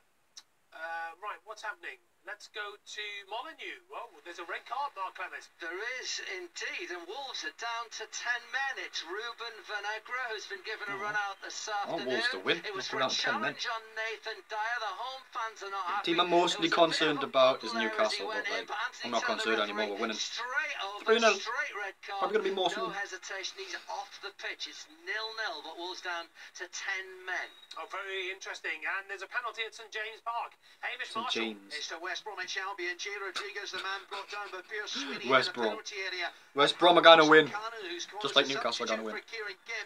Rodriguez, I think, wanted to take it. Robson Kanu comes up left footed, saved by Christy Pym. He sort of stuttered. West Brom missed a penalty. Jeez. What's happening here, alright? West Brom missed a penalty. Oh my God. Well, maybe, but the talking point is a shocking penalty, Chris. Well, I mean, it's lackadaisical. Terrible pen. I mean, Can't wait to watch it. I always feel you should just Miss. A match of the day later. Pick your spot, but you look to try and be too clever, try to pass it in, easy save for the keeper. That might give Exeter a little bit of impetus, but at the moment, I mean, they're 2-0 down. It could have been 3 or 4. It's going to be me. Bring one of these He's out. gone the right way. Don't know me like He's made a couple of good saves in the game.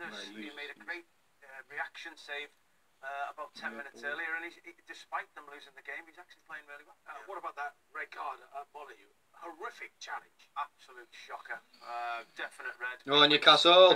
Score 4. As if it was a tackle on ourselves. It's exactly the type of tackle that you're trying to take out of the game.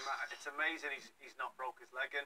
You know, I don't think the players, certainly, but any of the wouldn't want that. Fans and staff can have any complaints with it. Yeah, it's on Nathan Dyer, isn't it? And we've seen a lot of these, haven't we, in the Premier League this year? Always on Nathan Dyer. Lost control. I think it was Paul Pogba as well, wasn't it, in the game at the Emirates, where he loses control of the ball and he just tries to win it back. But, I mean, that was just gruesome. I've got to say, if you could give 2 red cards for a tackle, that was it. Really? It's shocking.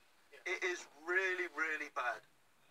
He's lost control, but then in his efforts to win it back, it was almost, I don't care who's in front of me, I'm going to get that ball and reach out for it. Nathan Dyer's foot is in the floor, and he's been caught just below the knee, and the contact has rocked Nathan Dyer. I think he's ended up with his knee pretty much touching the floor as well, the force of the tackle. And I think he's actually got... Didn't want to have a horrible tackle like the one in the Newcastle game. Got a lengthy bit of treatment, but I think he's up and playing on, which is very lucky and a real surprise. Morecambe lead Grimsby. That's in League 2 by 2 goals to nil. Stephen Old with the goal, and Plymouth now 2-0 up at home to Bury in League 1. Back to St James Park. Hamish Marshall. Yeah, we talked about whether that penalty. I'm going to get confused out of these names, like. The top scorer, Jayden Stockley, was through St James. in the West Brom goal, and the West Brom keeper was Exeter changes stadium name. I didn't want you to be called St James. That's Newcastle. Not Ease. Fuck off. We've got a couple of shocks on the cards at the moment. Exeter can. Not you. Exeter can. Oh, so nearly 2-0 Coventry. Still 1-0 Coventry. Jesus Christ. Stoke are shite. Jeez. Stoke are shite. Fans went the wrong side of the post across the face of goal. Mark Hughes and co breathing a huge sigh of relief. My goodness me, this is going to be a tough one.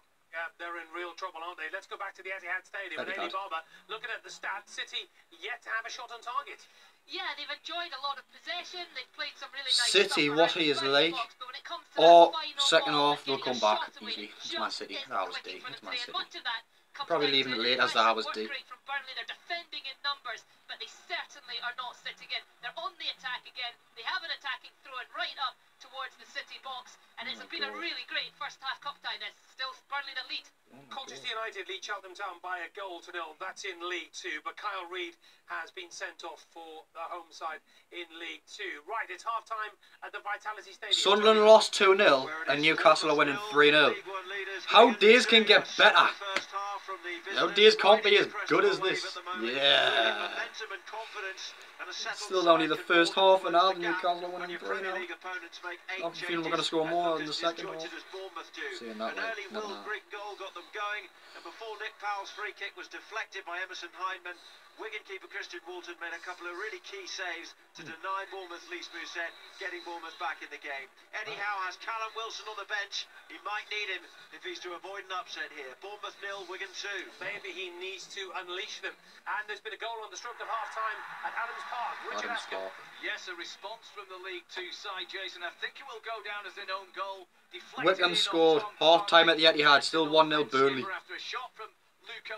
Newcastle. They've had a couple of moments with Freeman, who had a couple of good shots on goal, and now they have a goal. Wycombe Wanderers 1, Preston North End 2. So Gareth Ainsworth signed back in it, back to the Etihad Stadium. Hayley Barber.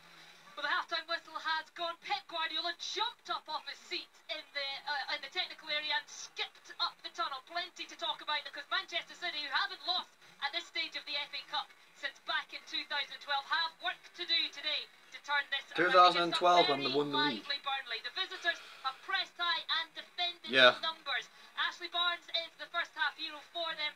Still could be more. By John could be more showing great composure and a superb smash. They've not half time yet.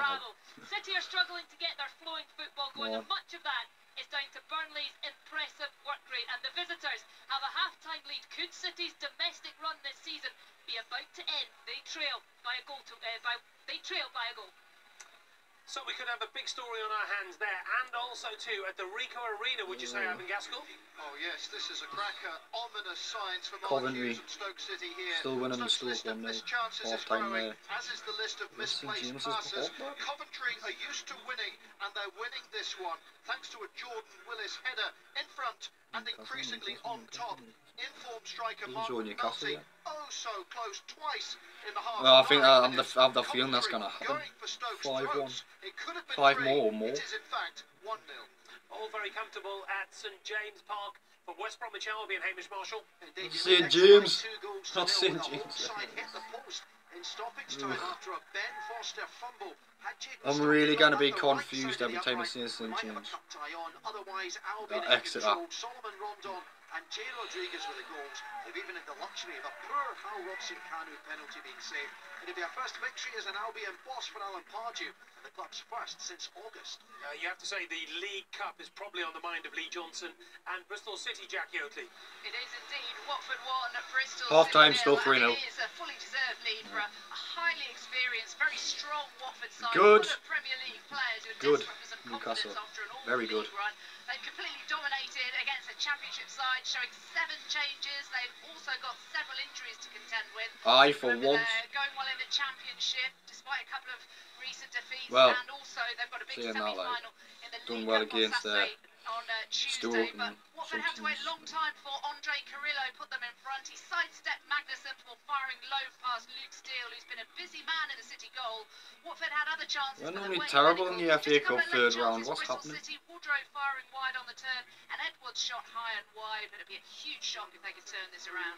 And Watford have lost 6 of their last 7 games. Let's take you to Craven Cottage, half-time there. Chris Wise. Fulham 0, Southampton 1. Top flight troubles, but no FA Cup fallibility so far for the visitors.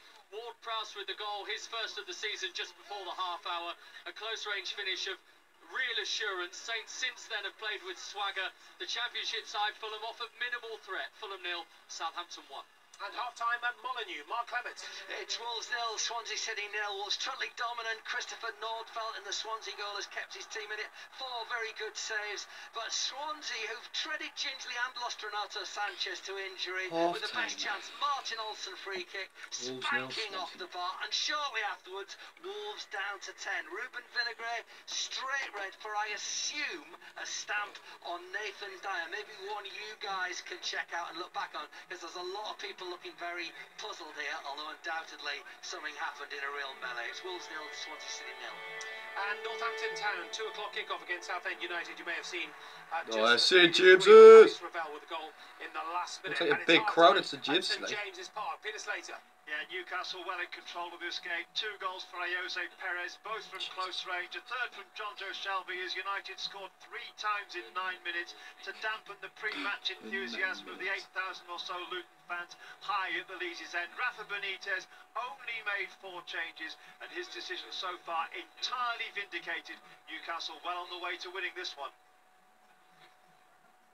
And the story of the first half at the Macron from Sue Smith.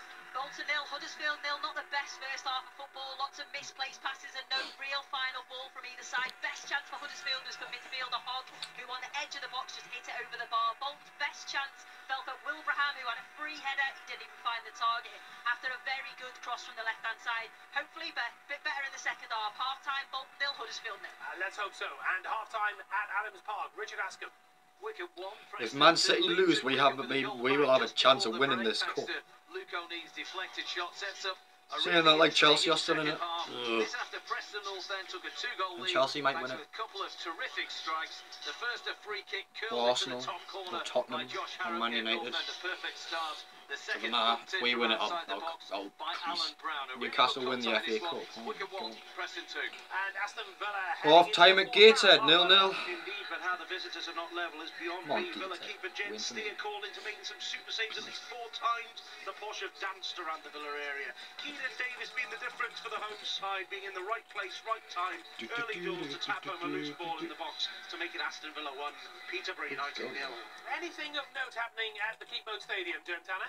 Well, Rochdale I'm gonna have to turn me light on in a minute. It's getting dark. Competition this season. And it's getting cloudy, so it looks like it's kind of pissed me. Again, Calvin Andrews' header from a free kick is the defining moment and the difference on 18 minutes in this game. It's been 4 from Doncaster. We hope for better. Half-time Doncaster 0, Rochdale 1. I've got 2 left in the final few minutes. Cardiff cut Didn't know what happened there, like before, just tore itself off. With his header, but he didn't. 0-0. Yeah. Half-time at Griffin Park. Faye Carruthers. My phone is annoying. Whoa! Whoa! Why is everything going Faye, we've quiet? lost you. Let's take a trip to Ewood Park. Nas Premier. Blackburn Rovers 0, Hull City 0. Paul Canis with the first time effort, which hit the bar from distance. At the other end, Michael Hector with a header straight at Lou Taylor. Mad that. Awful. Blackburn Rovers like 0, Hull City 0. Oh, brutal. And to Loftus Road, Lindsay Hooper. Goalless here at Loftus Road. Robbie Nielsen will be the happier of the managers. 6 changes compared to a strong QPR side with just the 1 change. But the visitors have come closest. Muirhead on United. a speculative long-range effort. Half time. A couple of scouts here in the crowd today. I'd say QPR striker Paul Smith caught their eye. Some magical footwork from him. A special player, and hopefully he'll light up the second half. QPR 0, MK Dons 0. Let's head to the West Country. Lawrence Herdman. Was Yeovil 0, Bradford 0. But Yeovil, the lowest ranked side, left in the cup, Jason. They deserve to be in front. Darren Wade. Yeah, I didn't know what happened there. Like, my phone, like, is terrible. Turns itself off, like, after a while. Very annoying. Little from Bradford at the other end, apart from Charlie White skying over from close range. 0-0. And Burton Albion, have they had a go at St Andrews? Adam Cotier.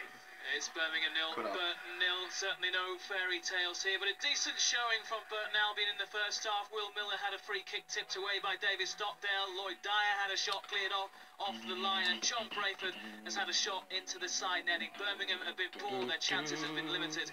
It's Birmingham 0, Burton 0. Right, let's bring you up to date with all the games in League One. Charlton Athletic on course for their first league win in 9 games. Third bottom Northampton Town have earned a much-needed win in the 2 o'clock kickoff against Southend United. Second half goals from Matty Grimes, and as we said a few moments ago, Alex Ravel proving decisive. Plymouth Argyle's resurgence continues at the expense of Bury, already 11 points adrift. Argyle's leading scorer Graham Carey has grabbed his 8th goal of the season. Into League 2, Chesterfield have lost 4 of their last 5 matches. They're on behind at Accrington Stanley. Mark Hughes and Sean McConville, the scorers. Colchester United down to 10 men against Cheltenham Town. All square between Forest Green Rovers and Port Vale. Struggling Morecambe, 2 up at Grimsby Town. Kevin Ellison among the scorers there is 7th. Looks like it's going to rain, but like... We'll bring you as many goals as we can here on Final Score after 5:15 from the FA Cup. You can see them all. Match of the day starts at 10:30. I think the Newcastle game's going to be first, so you know. We're now switching to BBC One. We shall see you in a few minutes for more FA Cup action. I hope it is. First time ever being first on a match of the day. For a while. Oh. Half time.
I'm seeing a low battery.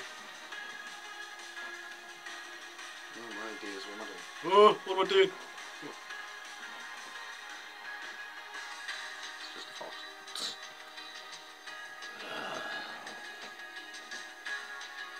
Turnhill at Wigan.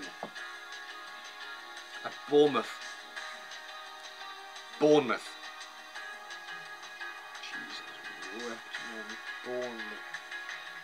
Bournemouth. Bournemouth, oh he is losing. He's turned into a Newcastle in the FA Cup 3rd round in a lot of seasons. Let's come back on. It's hot. First half, second half kicks off in a minute. It's gonna rain. I would have been negated.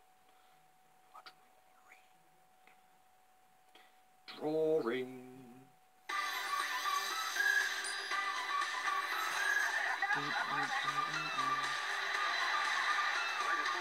Rangers and Celtic still 1-1 with about a minute left to play. Would you believe it? A quite incredible game. Really below par. Unsatisfactory performance. I couldn't believe it. 3-3. The reason I'm getting manipulated, this is the best attacking performances I've seen for quite some time. No team has won it more. No team. What a way to start the FA Cup 3rd round. The best weekend in the football calendar. Sigurdsson scores! It's a ball in. Romero goes with the fists. It's a good challenge though from Andrew Robertson. He with his head feasible through a trickle into the net. The clock goes to settling up, and he does. United into round 4 of the FA Cup. A winning goal from the new boy. Another FA Cup script has been written. Virgil van Dijk won it for Liverpool last night. Hello, a very good afternoon to you. welcome to Final Score on FA Cup third round weekend. It is one of the biggest days in the English football calendar. Fans dreaming of a run to Wembley Stadium. Now, we couldn't find any FA Cup winners, so we had to settle for Leon Osmond, runner-up in 2009, and Chris Powell, who took the mighty Charlton Athletic to the quarterfinals in 2014. Well, I think we should get to our reporters very quickly before I get into any further trouble. We start at Coventry City, Stoke City, and we have a possible upset on our hands, Ivan Gaskell. Yes, indeed, about to get underway for the second half. Stoke City's confidence is fragile. Their afternoon increasingly fraught. A Jordan Willis header has plunged Mark Hughes and co into all kinds of trouble on the sort of pitch last seen in the sandy 70s. If Coventry striker Mark McNulty had scored two wonderful late chances, it could have been much worse. It might yet be. Watch this space. Yeah, and Mark Hughes facing a big challenge in this second half. And let's go to Ailey Barber with the story. It's all about Burnley, Ailey.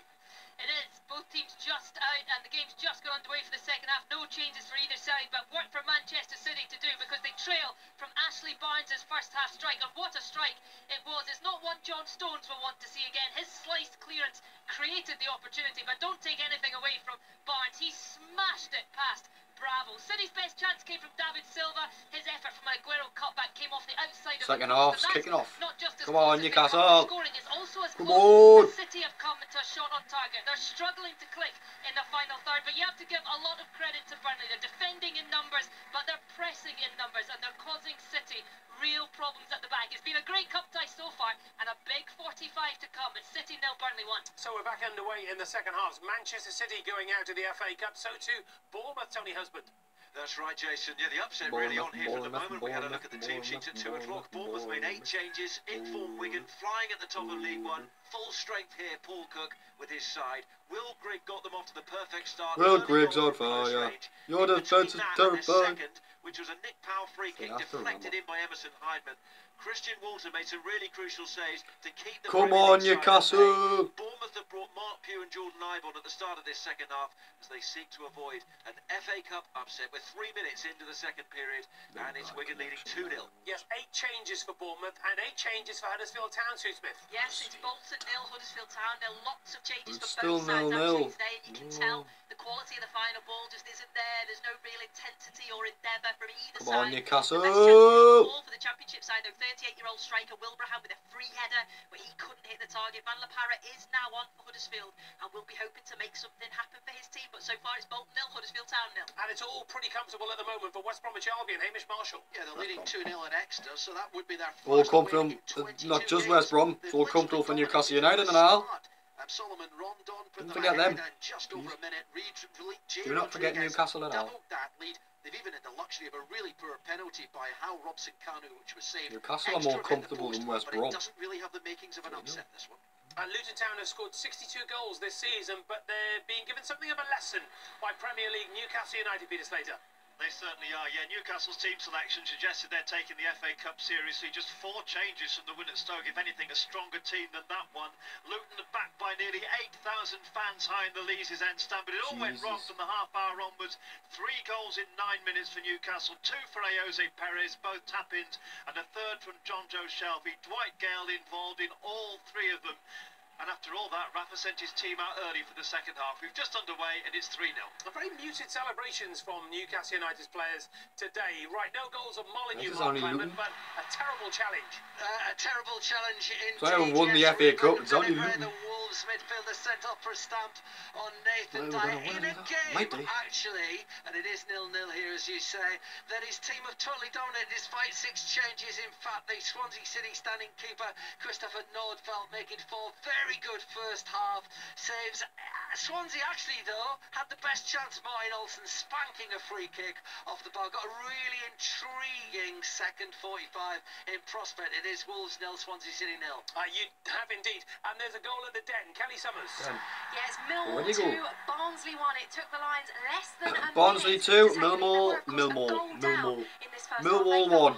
On 11 minutes. Millwall. Worst home. From close close range. It was a ball in from the right. Thompson just side-footed it home into the back of the net. A very cool finish indeed. It's Millwall 2, Barnsley 1. And you get the feeling, looking at what's happening at Vicarage Road, Jackie, only the Bristol City have the League Cup very much on their minds today. I think it's very, very, very, very fair to say that is exactly the case, because on Tuesday night they go to Manchester City in the first leg of the League Cup semi-final. Bristol City are going to get knocked out by Man City well, in including a 5-0 Tuesday. hammering at Aston Villa last time out, and they've got a big injury list as well. It's just simply a case of they'll probably let this one slide. They are only losing 1-0 at the moment against a side, Premier League Watford, who are going for it now with Pereira inside the penalty area. Pereira strikes. Oh, he's hit the bar, and the follow-up is saved by Steele. What a chance for Watford to make it 2-0. Pereira again, the shot is blocked. Well, that is a sample of what it's been like for Bristol City, a young side, a couple of debutants, and they have really struggled to keep this Watford side at bay. Andre Carrillo, the Peruvian on loan from Benfica, with the only goal so far. It'll probably be more. Yeah, and Watford still on Oh, the it's attack Millwall there. 2, Barnsley 1, I mean. Southampton leading 1-0. The Premier League side's 2-1 problems Barnsley, cast oh, aside so far, at least. Ward-Prowse took his finish really well for the game's only goal, his first of the season too. Championship Fulham yet to test any possible frailties. They are lacking bite in their play. Fulham 0, Southampton 1. Let's find out if Chris Powell and Leon Osman are still talking to me after that introduction. Well, just about. Just about, yeah. Right, we're all friends here. Right, anyway, happy FA Cup third round weekend to you. The big stories at the Rico, Chris, where Mark Hughes is possibly facing the exit door if they lose today, surely. Well, it's unravelling at the Rico because Coventry have been outstanding in the first half. Deservedly went 1-0 up. Could have gone 2 or 3. Myself and Leon have been keeping a close eye on it. Still 3 now. It's just been the FA Cup tie that you always crave, that you always want to see a Premier League side going to a lower league side. There's not much grass on the pitch, and they're 1-0 up. Neil, we'll talk about Man City in just a moment. A goal at St James's Park. It is later. Yes, Chris Powell earlier on when we were on the red button talking about how Luton were trying to force Freddie Woodman into errors. He has made one, and it's 3-1 now. Into the game. Danny Hilton putting the ball past him, his 17th goal of the season, and the 8,000 fans suddenly believe. Still have an awful lot to do. It's 3-1. Danny Hilton's having a great season. Goal of the Macron, Sue Smith. It's Bolton 0, Huddersfield Town 1, and I've got to say the goal has been coming. Huddersfield have been so Huddersfield are now winning in this second half, and it's that man Van La Parra. It was a whipped in corner from the left-hand side. 3-1. And it was scuppered. Bolton couldn't get the ball away, and he just flicked the ball past Mark Howard in the Bolton Wanderers goal. Bolton Wanderers 0, Huddersfield Town 1. Mark Hughes making changes at the Rico, Ivan Gaskell. Very much enforced. Be interested to see whether the boys think that this would be beneficial, though. Jeff Cameron looked like he's pulled a hamstring, went down, clearly struggling, can't go on. Reshuffle at the back. Peter Crouch, what is he, 37, next birthday? Later this month. Could he yet rescue his side? Let's see. Let's talk to Leon then about what we've seen at the Etihad Stadium. It's a very strong side that perhaps gone for. Well, it is, yeah, but I mean, you know, I think Peter Crouch will give something to Stoke. I mean, Coventry, as Chris said, deservedly went in front. And then Stoke, the mental position Stoke are in at the moment, you started to see that on the field. Coventry got more chances to mix up from Stoke. They were kicking the ball into each other. Cameron kicked it into Charlie Adams' heel. Coventry got another chance. So the pitch is playing a big part in the game today. It's an old-fashioned pitch, and maybe bringing Peter Crouch on, playing second balls will help Stoke. Okay, we'll definitely talk Manchester City in just a moment. Another goal at the Macron, Sue Smith. It is, and it's Bolton 0, Huddersfield Town 2 now. 2-0 Huddersfield. Williams with the goal, but I think it's going to be given to a Bolton Wanderers defender because it was a massive deflection. He was about 25 yards out, completely wrong-footed Mark Howard in the Bolton Wanderers goal. Whatever David Wagner has said to his team at half-time, it certainly worked. Bolton Wanderers 0, Huddersfield Town 2. We've got another goal at Adams Park. Richard Askham. Preston North End lead by 3 goals to 1, Jason. Darryl Horgan 3-1 has been a Preston. tricky threat throughout in this game. He jinked Come on, onto his Newcastle, right, you can get back 4th, onto his can't you? left, and via a deflection, his shot found the back of the net. This after an end-to-end first half lit up by 2 cracking strikes from Preston North End. Josh Harrop a curling free kick, Alan Brown a thumping shot. Wickham got back into it just before the break, but it's now Wycombe Wanderers 1, Preston North End 3. Penalty at the Rico, Ivan Gaskell. And it's just been scored by Charlie Adam. 1-1 at the Rico. Coventry 1, Stoke 1. From the spot. Ramadan bursting into the box. Ramadan. Coventry's Jordan Willis, who I think was the man to bring him down. No doubt in the referee's mind. Penalty. Adam all those years of experience played its part there in the corner. 1-1. He still wants you, so. Amazing celebrations from Charlie Adam. That is the relief at Stoke City. And here come Bournemouth. Tony Husband. And it's Bournemouth who are back in this cup tie here. Bournemouth 1, Wigan 2. A really belting start to the second half. Steve Cook had just hit the bar with a header before Jordan Ibe, one of the second half substitutes, went down the right and then set up Lys Mousset inside the penalty area, rifled in a right-footed shot, and that's his first goal for Bournemouth. Timely as well, cup ties on. Red card at the Den, Kelly Summers. Yeah, it's still Millwall 2, Barnsley 1, but Barnsley are now down to 10 men. It really has been a terrible start to this second half for them, and it's Williams that's been sent off for a really horrible-looking tackle on Wallace on the far side. As you can imagine, it's a 2-1 Barnsley before. Come alive. The home fans are really not very happy about that one. There was a brief face-off between the players as well, but Darren Bond, the referee, did calm it all down very quickly, and then Cooper then actually shot over Newcastle. Second half for Barnsley. It's Millwall 2, Barnsley 1. Oh, what a chance at Craven Cottage, Chris Wise. Where really Fulham should be dead and buried, because Southampton with a chance for a second. Højbjerg combining with Long inside the penalty area. Højbjerg close range, and David Button might have just kept the championship side in it. Fulham 0, Saints 1. Right, we can now talk about Manchester City, because that is unbelievable what's happening at the Etihad. Well, Burnley, I've got to say, they've been high pressing from minute one. And in the end, they got their goal from it because Barnes, Hendrick, they've been pushing on. And it was a wonderful goal, wonderful finish by Ashley Barnes. And Man City look riled. They're not having it their own way. And, you know, let's see if they can hold. And no, they can't hold out. They've just scored. Okay, let's go there.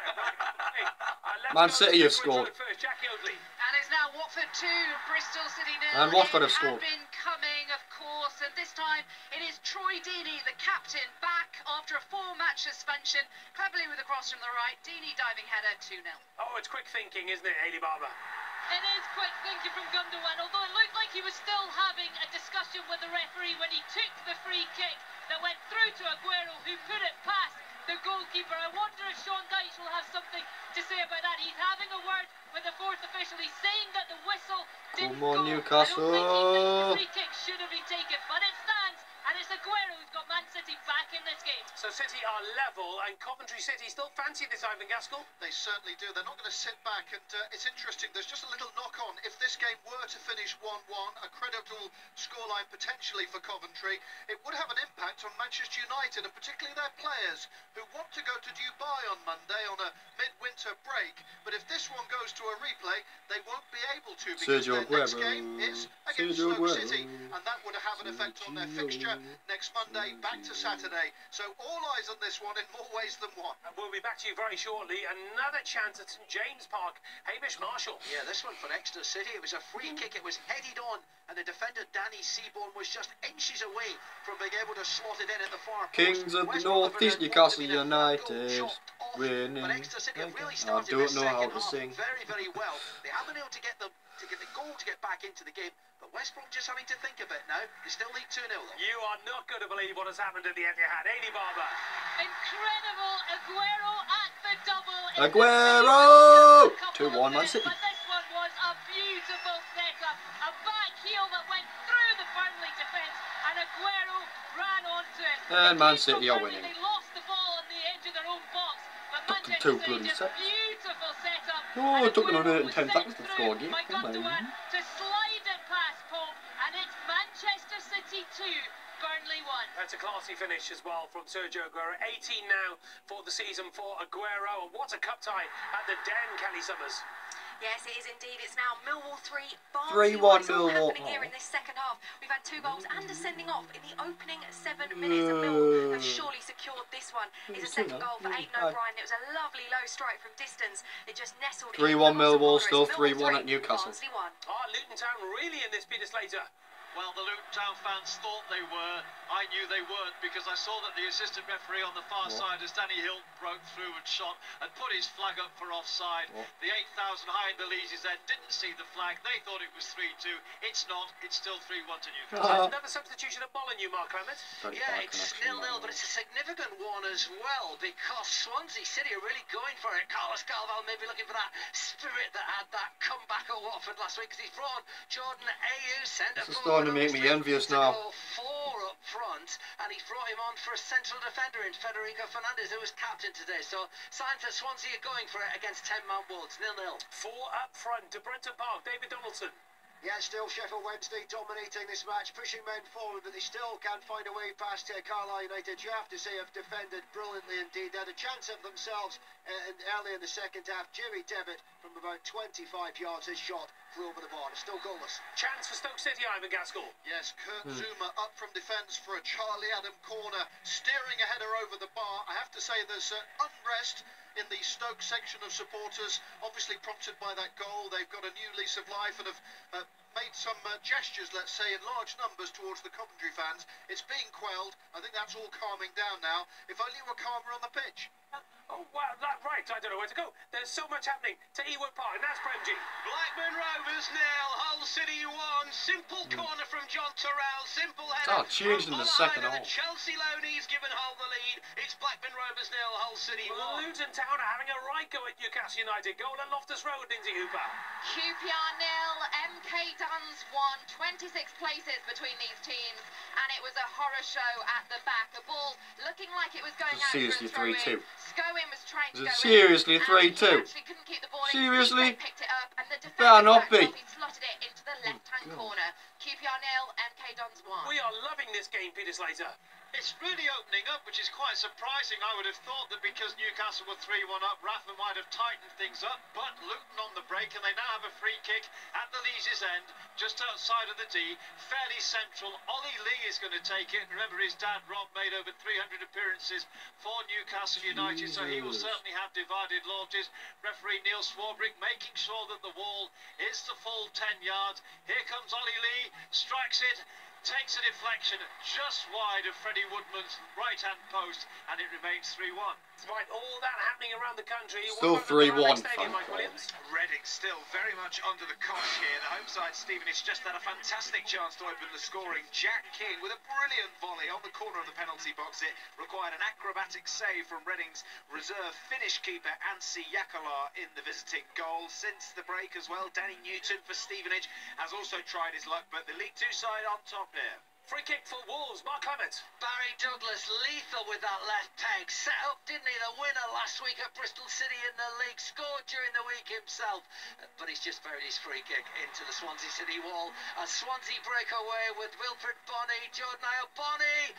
And this time the ball parried in by Will Norris in the Wolves goal. 0-0 so far. Fantastic stuff at the Den for Kelly Summers.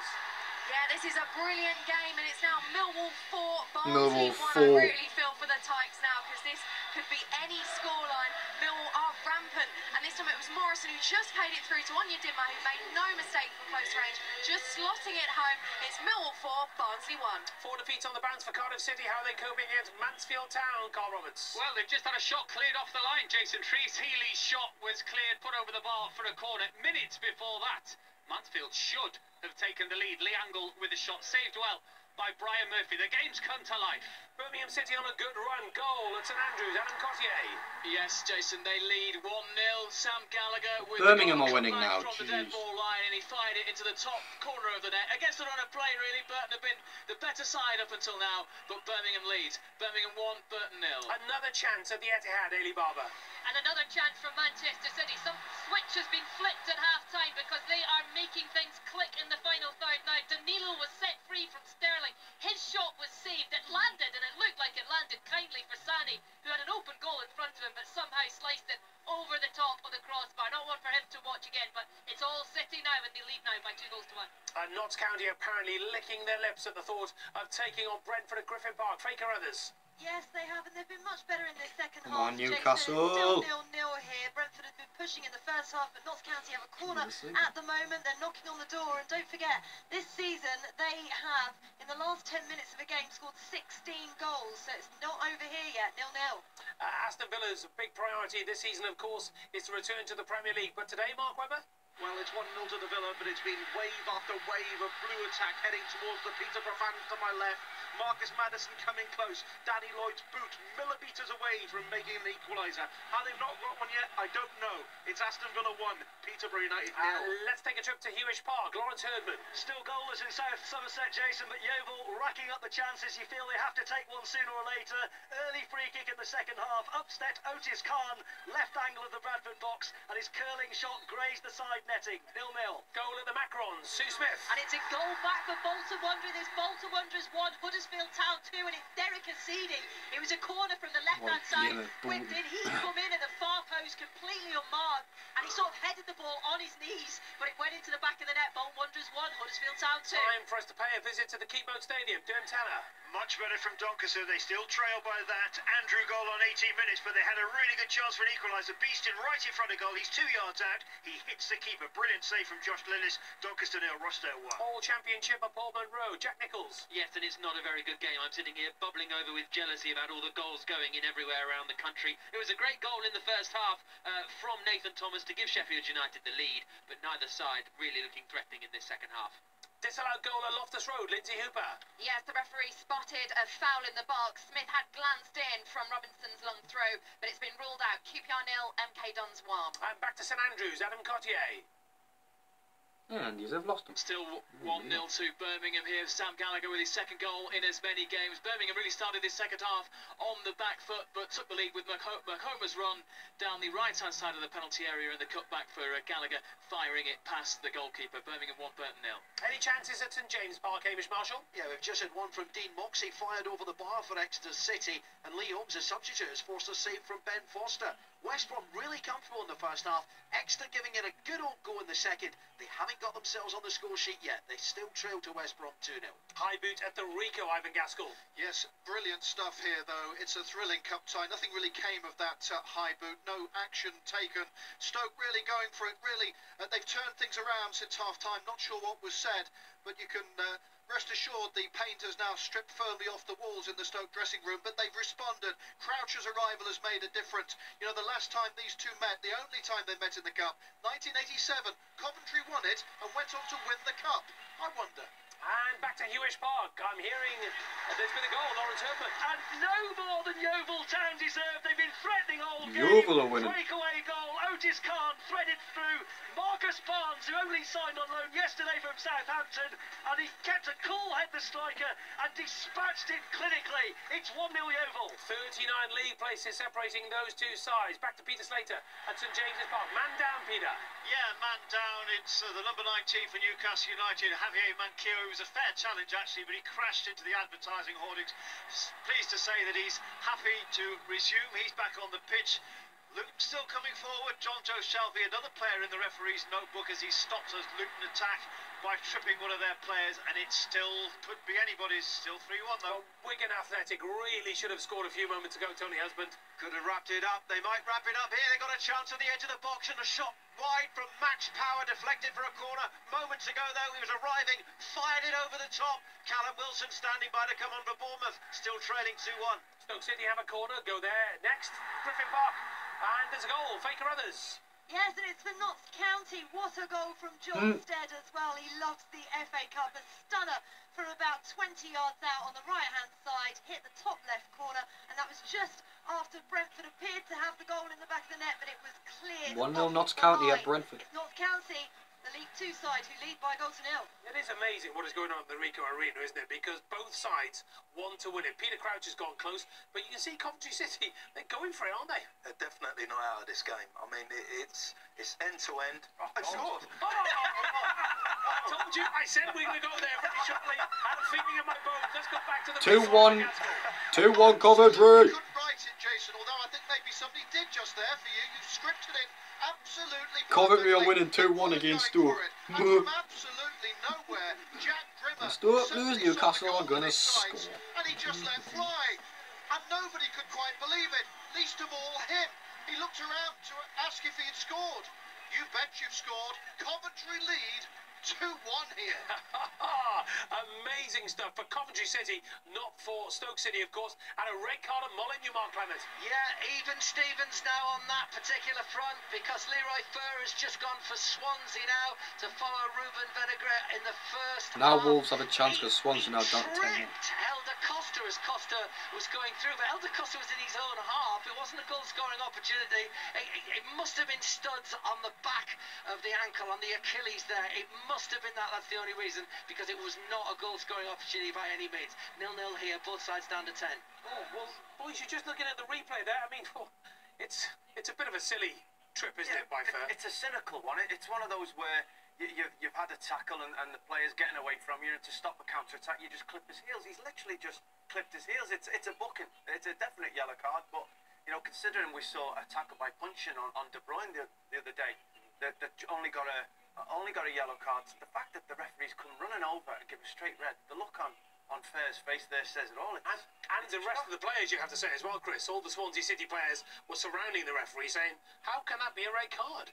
He must have said something to him, because he just clips him. It's not violent conduct. It's, well, I'm just shocked watching it, Joseph, because he hasn't even got enough time to say anything to him. The referee's already reaching for his red card.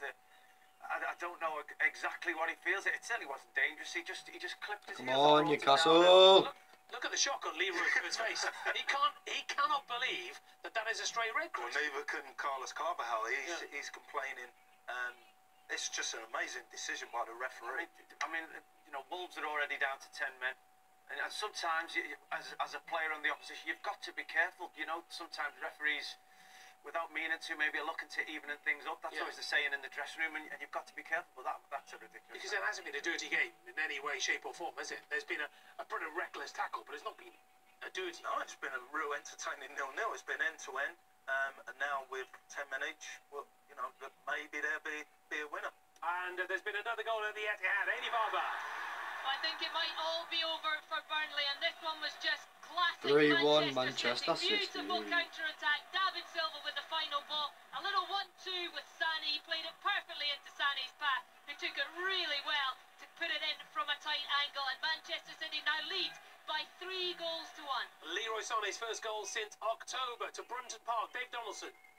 Yeah, Carlisle with the goal disallowed. It was a cross on the right-hand side, met by the head of Sam Cosgrove. He headed it into the back of the net, but the flag was already up.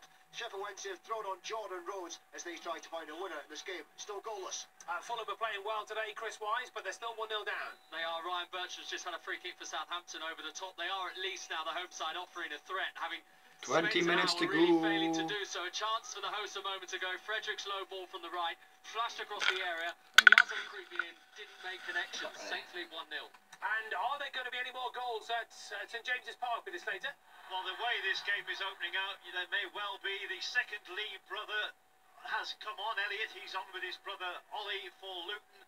But Rathner's about to stiffen up the midfield. He's about to bring Mo Diame on. I think he would probably prefer to just shut up shop and get through to the fourth round. Still 3-1 Newcastle. And back to Vicarage Road, Jackie Oatley. And it's still 2-0 to Watford against Bristol City. They're very comfortable, but City have had a glorious opportunity to pull one back. Matty Taylor with just 2 goals so far this season, somehow managing to head wide after fine work by young Lloyd Kelly on the left-hand side. And he and Woodrow have been pretty toothless up front so far. Taylor probably subbed for the elusive Swede who's not featured much, Gustav Engvall. But at the other end, Watford have had more chances. Richarlison with his first touch after coming off the bench. He couldn't loft the ball over Luke Steele. Straight at him. 2-0, but very comfortable. A header just over at the Vitality Stadium. Tony Husband. Indeed, it came from the Bournemouth defender Steve Cook from a corner. You know, if you want a cup upset and you're a lower league team and you need your goalkeeper to perform miracles, Christian Walton's done that with a great save from Lys Mousset. And Wigan at the moment consolidating with 5 in midfield now, and Ivan Toney on as a substitute. Yeah, Wigan Athletic have played very well today. Chris, how do you feel Eddie Howe's approach this game today? 8 changes today. Well, it's backfiring on the mat at present. I mean, Wigan started off very well, only made 1 change. So they're fluid, they're playing very, very well in League One, and it showed in the first 20 minutes. But to be fair to Bournemouth, Made 2 changes at half-time, got themselves back in it, but it's end-to-end now. I mean, Wigan, Leon's been looking at it, that Wigan could have gone 3 up. It's become a very good game. Bournemouth pressing, Bournemouth on the attack, but Wigan are counter-attacking very well. They're in the Bournemouth box again. Every time Bournemouth give it away, Wigan seem to make it all the way into the Bournemouth penalty area. It's become a very end-to-end game, and it's been great to watch. I'm struggling to keep up. But on the selection, Leon, you know, Bournemouth are in trouble in the Premier League, and it's all about staying in the Premier League clearly for Eddie Howe. He did the very same last year and got knocked out of the FA Cup. Yeah, and, you know, so, it comes to the stage Manchester of the season, City are winning 3-1. Playing the best team in the FA Cup, going to try and win it. It only comes around once a year. In all competitions? And it's a great competition, but for people like Come Eddie on, Howe, Newcastle, get a 4th. Of the relegation, it's so vital to stay in the Premier League, and they show that with the team selection. It might be great to win this one game, but sometimes, as happened to Wigan when they won the FA Cup a few years back, a cup run could be detrimental to Premier League survival. Chris, as a manager, how do you feel about fielding your strongest side in all competitions? Because there are so many matches, aren't there? There are, and I've been there.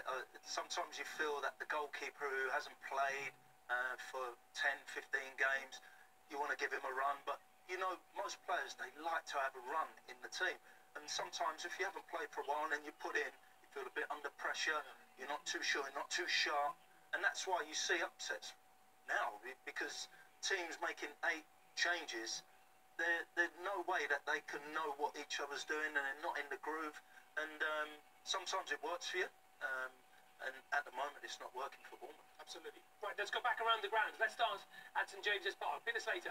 Yeah, this game is opening up. It's still 3-1 to Newcastle, but the 8,000 Luton fans have reason for optimism at the moment because they have a free kick right on the edge of the penalty area. It's just outside the box, probably no more than a couple of feet outside the box. And the other Lee brother who's going to take this one, Elliot Lee, he'll take it right-footed. It's just slightly to the left of centre as we look at it, and there it goes. Oh, and he's hit the crossbar.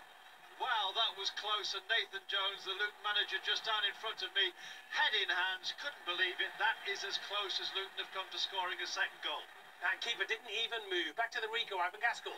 Fascinating, thrilling FA Cup tie. All that the FA Cup should be happening in front of me here. Coventry in the lead. And you could argue slightly in control of this one at the moment. It's interesting to note that Hughes and Robbins, the 2 managers, combined to score in 1990 in that FA Cup third round game against Nottingham Forest. A goal that alleged to have kept Alex Ferguson in a job. Could Mark Robbins now be the architect of his old teammate's downfall here? Shaqiri is on.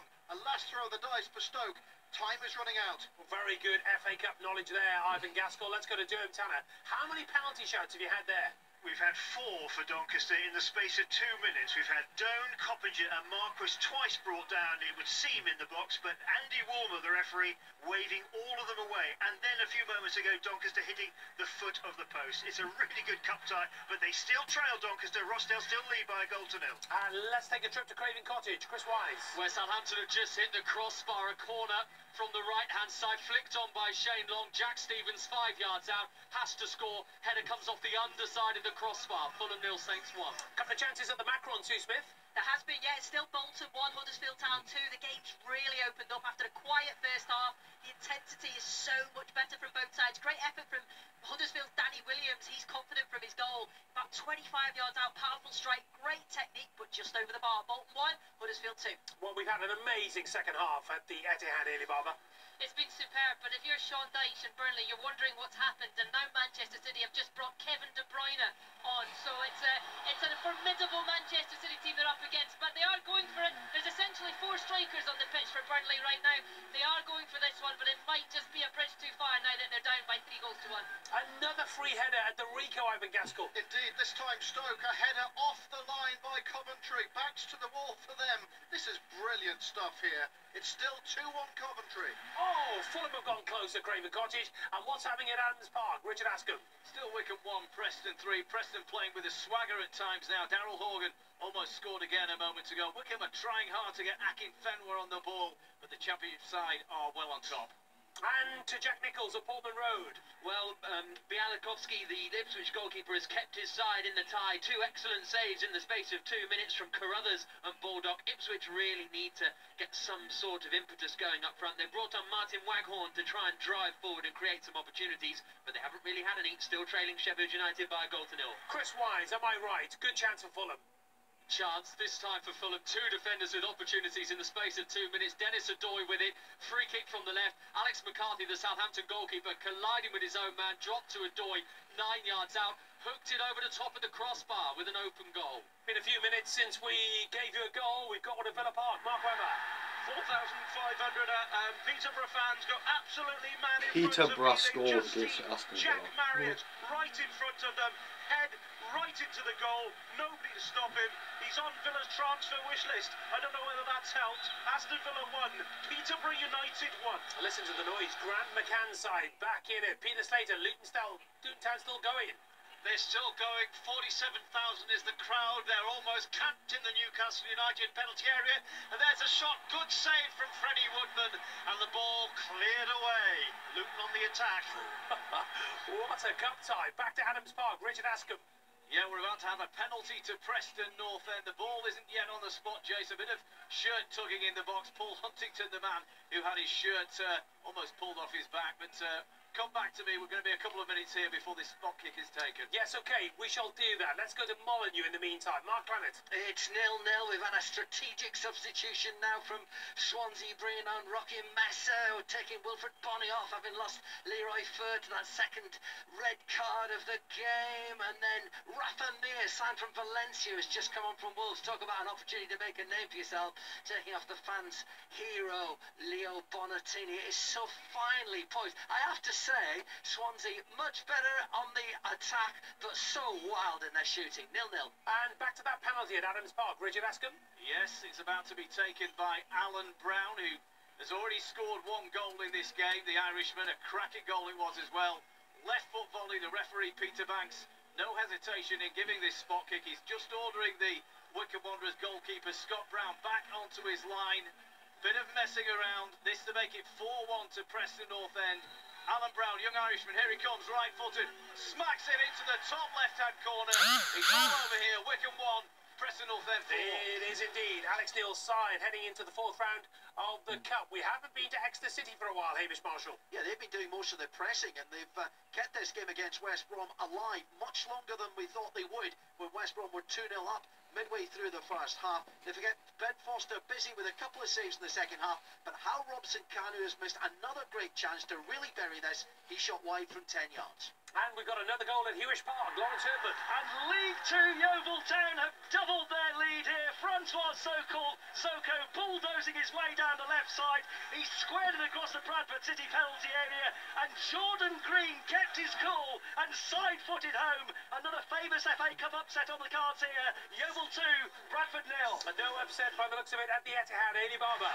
No business as usual again in this second 4-1 half. Man City. Manchester City have utterly dominated and have just scored a 4th thanks to substitute Bernardo Silva. It was a ball through to Sani. He had clear grass in front of him. Nick Pope came out, but he couldn't do very much about it to put Sani off, who perfectly found Silva just to place it into the empty net. Manchester City 4, Burnley 1. Absolutely incredible stuff at the Etihad. Let's take you back to Vicarage Road. Jackie Oakley. And it's still very comfortable for Watford, who are sitting on this 2-0 lead, trying to make it through if they can. We haven't seen a great deal from Bristol City. Remember, 7 changes from them, plus all the injury problems they've got with that League Cup semi-final coming up on Tuesday. But Holebas has had a chance off the bench for Watford.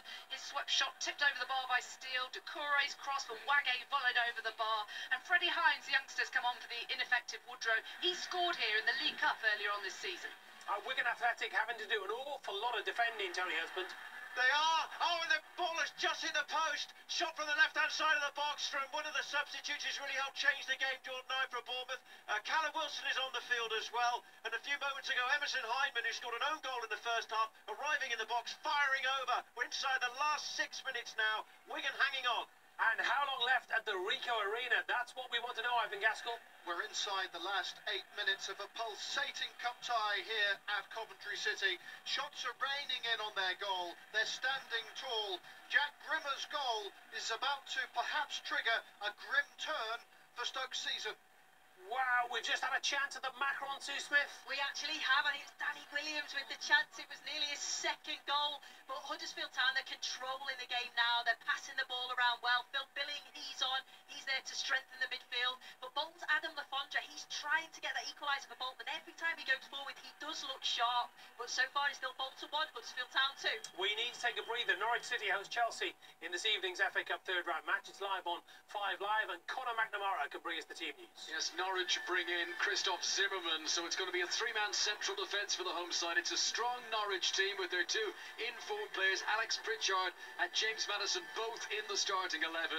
And for Chelsea, well, there's 9 changes to the 2-2 draw against Arsenal. I won't list them all out, but the most noteworthy, the big headline news, is that David Luiz starts his first appearance for Chelsea since November. Conor, thank you very much indeed. Let's go to Vicarage Road. Gold there, Jack Hill, please. Certainly all over now. Watford 3, Bristol City 0. And Troy Deeney back in the side this afternoon, slipping the ball through to Etienne Capoue, who's seen so much of the ball this afternoon. And a fine low finish from him past Luke Steele, who's been a very busy man this afternoon. A fair reflection of the overall game. 3-0. First goal since August. This is unbelievable at the Ricoh, Ivan Gaskell. I've not seen anything quite like this for some time. Coventry are just heroically digging in to hang on to what would be surely the shock of this round and many others. They're 2-1 in front. Shots are simply raining in on goal, but they are literally standing tall to a man, the keeper, and around about 10 players in front of him, packed inside the penalty area. Stoke just can't find a way through. Got a big free kick coming up at the Vitality Stadium, Tony Husband. It's for Bournemouth, trailing 2-1. Edge of the penalty area. Sermon and Ryan Fraser standing over it. The Premier League side trying to get level against the League One leaders. Over the wall and flicked over the top by Walton, who's had a fantastic game in the Wigan goal. Bournemouth have a corner. 3.5 minutes to play. How long left at Villa Park, Mark Webber? We've got about 10 minutes, and we've just had a Peterborough free kick, which had to be pushed over by Jed Steer from Danny Lloyd's boot about a few yards outside the D. The corner's coming. The blue wave continues. It's Villa 1, Peterborough 1. And let's take you straight back to the Vitality, Tony Husband. Where from that corner the ball is on the right with Ake crossing into the penalty area. Still Wigan can't get away. Ake another header. And then Walton diving at the edge of the 6-yard box. Dramatic stuff here in this cup tie. And it's all Stoke City at the moment, Ivan Gaskell. How Mama Diop hasn't just levelled this tie, only he will know. All of the Stoke players and the bench too appear to have their hands on their heads. 2 yards out, far post, header, the goal gaping. It went the wrong side of the post. It kind of sums up their recent season. It does. How many minutes left at St James's Park, Peter Slater? 6 minutes exactly. The Luton Town fans continue to cheer on their side, but I think Newcastle have the measure of it. Matt Ritchie's just struck the side netting because Luton pushing forward and they're going to leave spaces at the back, but they still trail 3-1. What's happening at the Vitality, Tony Husband? Callum Wilson into the penalty area now. Wigan still hanging on. Bournemouth have the ball down by the byline. They're going to win another free kick. Come back to me in a moment for that one. We will do. Let's go to Villa Park in the meantime. Goal, Mark Webber. Aston Villa 1, Peterborough 2. Corner comes in from Maddison. Ryan Thompson in the area. Gonna win Aston Villa. Like a salmon. Heads home and does a lap of honour in front of the 4,500 Blue Noses. Right in front of them. Aston Villa 1, Peterborough United 2. 27 league places between those two sides to the Vitality. Another free kick, Tony Husband. Yeah, where it's 28 between these two, and Bournemouth have a free kick. We've now got 90 seconds left of the 90 minutes. Ibe takes it to the edge of the penalty area. Adam Smith squares it back. Fraser's shot blocked by Morsey. And can Bournemouth just keep this up with? Oh, there's a break on. Hindman lost control. Wigan are on the break across the halfway line. It's squared. Here's Ivan Toney to win it for Wigan. Oh, he's gone down in the box, but no penalty given. And play continues into the final minute. And that is a controversial moment. Wow, that is unbelievable. We saw that break live here in the studio. That's got to be a penalty, surely. Well, it looked like it was a fantastic break from Wigan. The way they got down the end of the field, screen him and stay onside. He did. He took it round the keeper, and as he did, the big moment for his career, he fell over. He slipped. You think he slipped? I think he slipped. I think he just lost his footing. Bournemouth got away with one and the match goes on, and that could have been game over there for Wigan. It's a great ball in, isn't it? It's a brilliant break by Wigan. They're defending heroically, and they got away, and Ivan Toney goes round the keeper, and his boots, you know, just go under him. It looks like a pen, but it definitely isn't. Yeah, the referee's in exactly the right position. Back to Adams Park. Another goal, Richard Askham. Yes, Preston North End running riot, Jason. They have a 5th goal, lovely goal as well. Greg Cunningham back after a long layoff with injury. Lovely cross. Harrop arrived in the box, 5-1 headed Preston. into the bottom corner. His second of the game. Wycombe 1, Preston 5. Wolves have gone close, so too Stoke City, Ivan Gaskell. Stoke have done everything but score in this last 10 or 15 minutes. I've lost count of the chances. The latest, Peter Crouch, well placed, drives over the crossbar. They have a corner. Coventry are hanging on here. Inches wide at Molineux, Mark Clement. Yeah, Rafa Mir. He signed from Valencia. He's played for their B-team for $1.5 million during the week. Lovely cross into the box and just agonisingly creeping wide of the post. It's 0-0. Another ball in. Stoke City are doing everything but score. Back to Villa Park, Mark Webber. These 5 minutes will sound like an eternity or feel like an eternity to the Borough players, but they're holding on and they still look like they want another. Ball goes out for a throw-in. It's Villa 1, Peterborough United 2. Can you keep up with this chaos, Lindsay Hooper? Just about QPR going, and it's a strong QPR side trying to get an equaliser, but at the moment they can't find the breakthrough. QPR 0, MK Dons 1. And let's take you back to Griffin Park, Faye Carruthers. Yeah, Brentford have also been knocking on the door. They just had a great chance. Morpie missed from close range. It was on a plate for him. Perfect ball in, but nothing on the end of it. But that was just after Notts County almost went 2-0 up. George Grant with an excellent shot, but a fantastic save even from Luke Daniels. Still Notts County leading by a goal to 0. What a third round day at Hewish Park, Lawrence Herdman. Fantastic. Yeovil still 2 up here, but Paul Taylor for Bradford has hit the underside of the Yeovil crossbar with a swerving shot, and somehow Artur Krishak kept out the follow-up from Shea McCartan. Still Yeovil 2, Bradford 0. And we've got to go to the Vitality. Tony Husband, it's been coming. It has. Bournemouth have equalised in the 91st minute. Steve Cook, who earlier hit the bar, rising high, a left-hand side cross into the penalty area, and Cook, one of a pile of Bournemouth players in there, to nod it past Walton, and we're all level now. Remember, Bournemouth making 8 changes, but tell you what, if you're Wigan Athletic, you're thinking if that goes in, that chance, it's all over. Well, we were just saying it could have been 3-1 within 2 minutes. It's 2-2, and it's heartbreaking because Wigan, on the face of it, should be in front in this game. Do they deserve to be in front, Wigan? I think they do. They've gone to a Premier League team. They've played their full-strength team. They've been so positive. They've gone 2-0 up. They're hanging on. They've had an opportunity to score the 3rd goal. The player slips, and that's how you get punished in the game of football. It's now 2-2. Bournemouth get the equaliser. We may have a few added minutes, Ivan Gaskell, because some would have thrown a flare on the pitch. Yeah, Stoke City on the Premier League side, and from their supporters, they need to perhaps show a little more class than they just have. A red flare thrown onto the pitch. It's been cleared away. The game is back underway. I see a large Hughes out banner, and I'm sure that hasn't escaped the notice of the Stoke manager, who looks a lonely figure in his technical area. He has done in recent weeks. He's got 3.5 minutes perhaps in charge of this game to try and change the course, perhaps, of his future. Yeah, well, you say he's in his technical area. He spent most of the afternoon sitting in the dugout. Let's go back to the Vitality Stadium.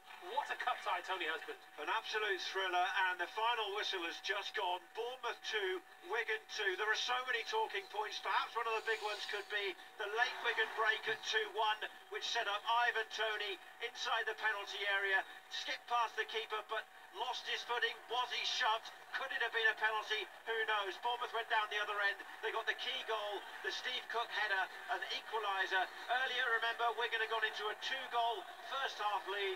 Well deserved. Bournemouth, though, changed things a bit in the second half.